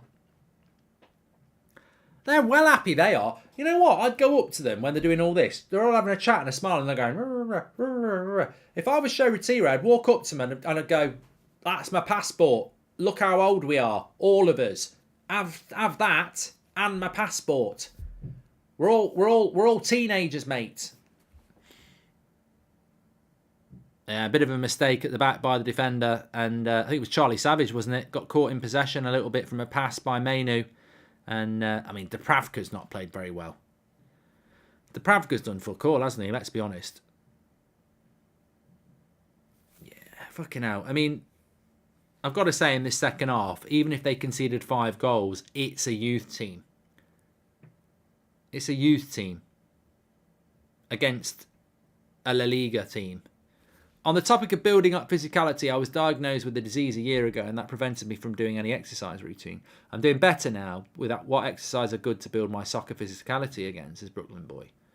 God, it's been a long time since I've done any work on football fitness. And obviously things have probably changed. I quite like one that I thought was really good because what I used to do is I used to do a lot of ball work and you know, a lot of stamina work and a lot of sprint work because there's no point if you want to be a professional if you want to be a good footballer, there's no point in just going running 5k because you're running at the same distance. You're running at the same speed.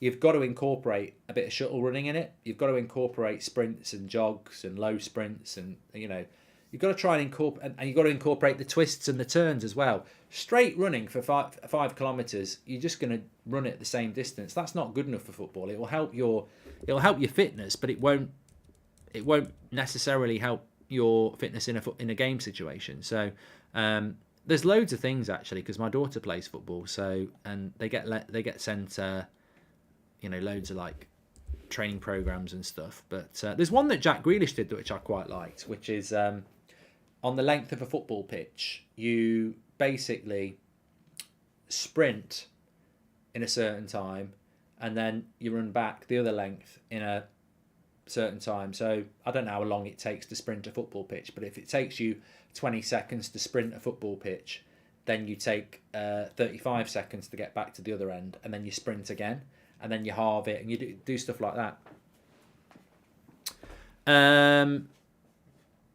It's 4-2. I think it's about to be 5 because they've got runners everywhere. No, they're all right. We're all right. We're all right.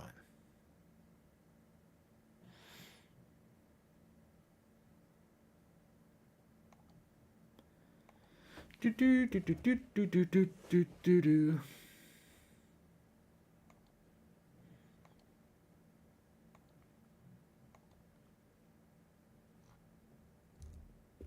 It's 4-2. Charlie Savage with a shot. Keeper just palms it with one hand. Yeah, I'll be doing all the World Cup watch-alongs. Yeah, they're back on Friday.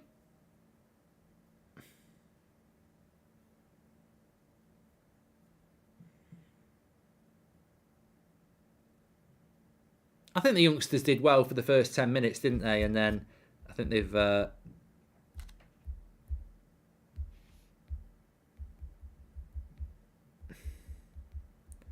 they fell away a little bit. Right, apparently, could Arnold stay if Glazers sell to their networks, says Ericsson. Apparently, we've got the player ratings that we can do for you. So let me just make sure that that's there on unitedstand.com and I'll drop the link in the video description. Yes, we have. Okay. Lots and lots of players there. Coolio. There we go.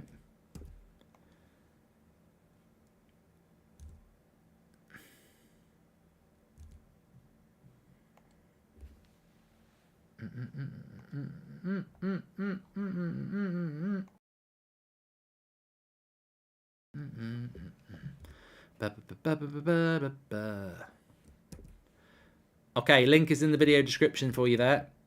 You can mark every player out of 10, 6 being the average.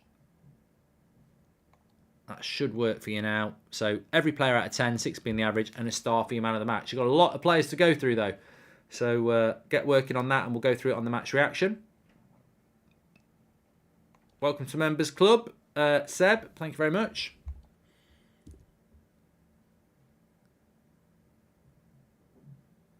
A lot of people falling out in the chat. I mean, I'm just...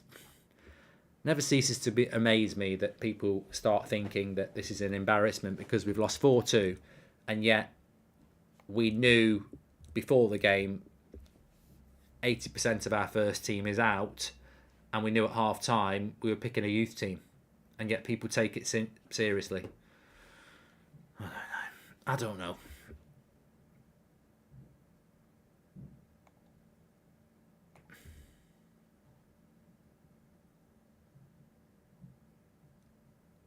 There's a lot. The thing is, the great thing about social media is there's no filter on it, and there are a lot of thick people in the world, and you should always take that as a motivator. That, you know, people get wound up by thick comments, but actually you should use it as motivation.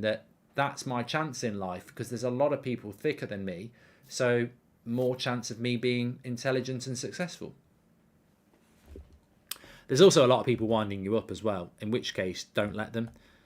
United are going to make another sub here, or two. There's still 7 minutes to go.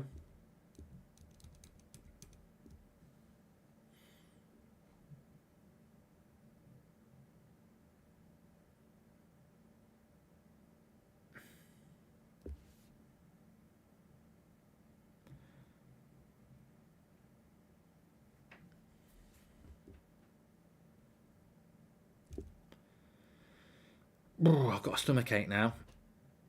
I won't lie about that.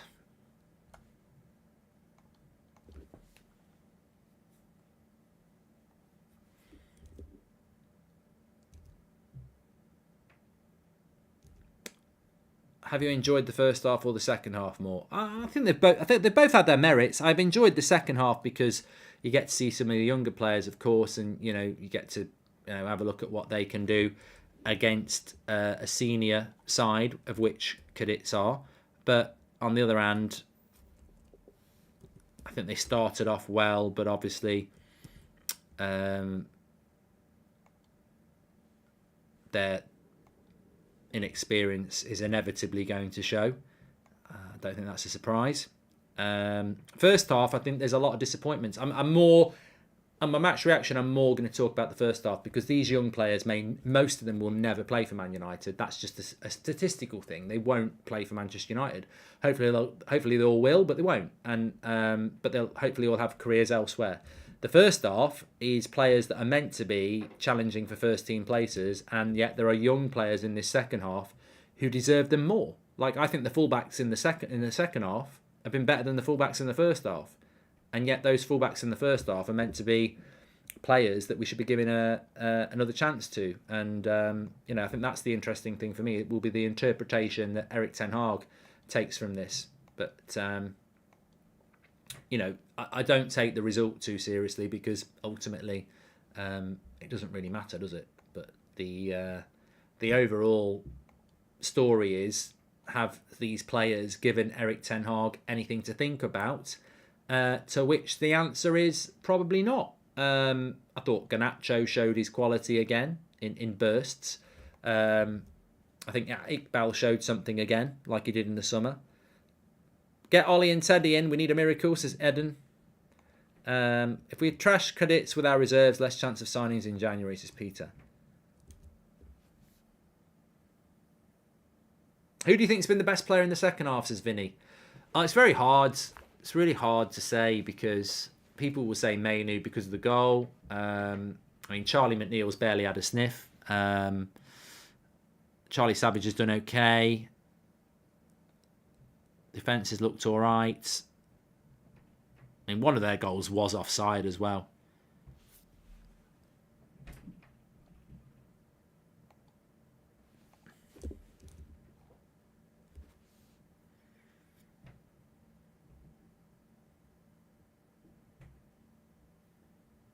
But like I say, I think Murray and Gerardo have done quite well.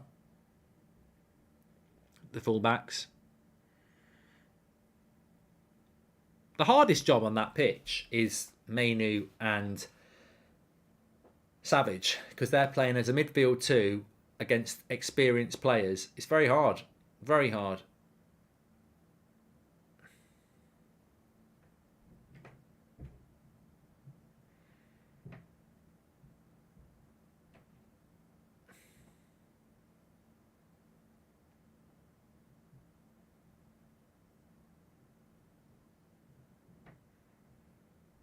Foul by Charlie McNeil there.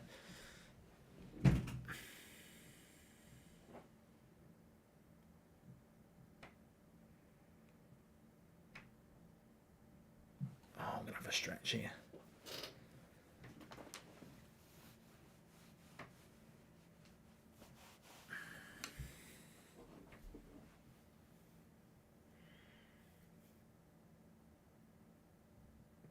Finn says, just started watching. Have the youngsters been playing well despite losing? Well, they've played as well as the seniors did in the first half, and I think that's it. That's what matters.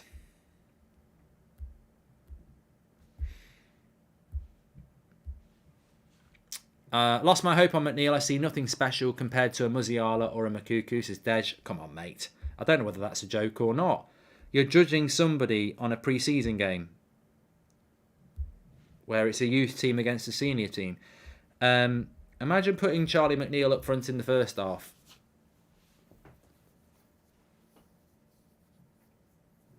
He needs to go on loan. Ajit says it's an embarrassing performance.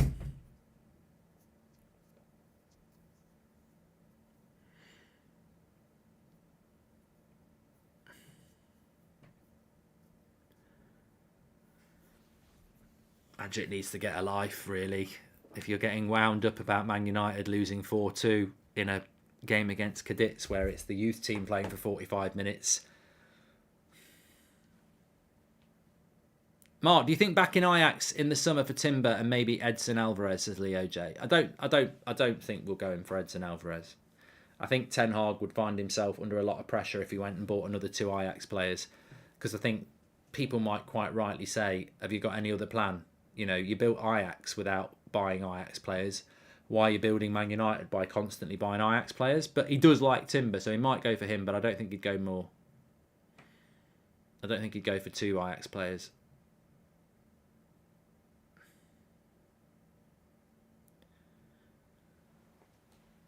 Any of the youth impress you, Mickey? If I'm being blunt, none of them are ready to come up to the first team. I'm not seeing anything here tonight that says that they're ready to come up to the first team. I think a couple of them might be ready to go on loan, but Martial and McTominay were terrible, says Ajit. Well, we'll go through it in the match reaction. I mean, I don't propose to do a massively long reaction, but we have got player ratings to do, which I like to do live on screen with everybody, so we'll do that straight after this. And, you know, obviously we've got Betis on Saturday, which will be a tougher game, a tougher opposition. And I'll be interested to see if he's going to do the same thing again.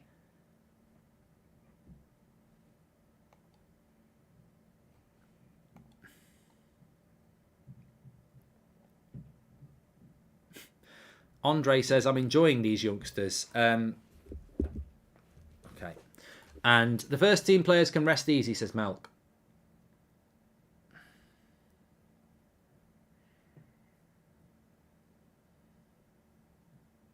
Two minutes added on. When's the next first Premier League game for United's job? 2 weeks yesterday. We're playing... no, not 2 weeks yesterday. 3 weeks yesterday. 2 weeks yesterday we're playing Burnley. 3 weeks yesterday we're playing in the Premier League against Forest. It's been a long break, hasn't it? Long break. I mean, I'd do anything to watch Everton play Fulham. I just want Premier League football back. Palestri can't play, Sam. He's just finished in the World Cup. Come on. Screw your head on, some of you. You're exposing yourself as idiots here. Come on. Think about it. He's having a break after the World Cup. He can't play. Think before you type.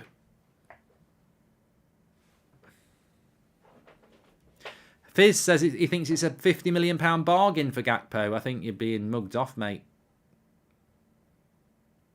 I think you're being massively mugged off. £50 million for a player that's, scored a few goals for PSV. Nope. I'm not saying we won't do it, but we're overpaying.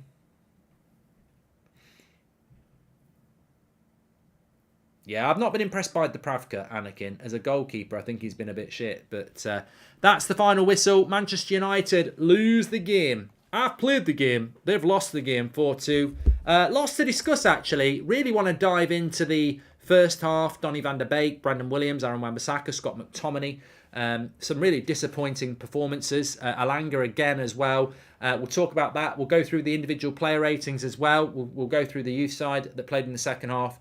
And have a quick 10-minute chat or so about that. So I will see you over on the match reaction. I won't be very long. I'll be there in about a minute's time, and we can do the player ratings. Links in the video description to do that if you want. Don't forget, Boohoo Man sponsored the show. You can get your discount with the code Goldbridge. I've been wearing something here, and get it for Christmas. Get yourself something. Big shout out to Boohoo Man. I'll see you over on the match reaction in a minute. I'll push you over there now.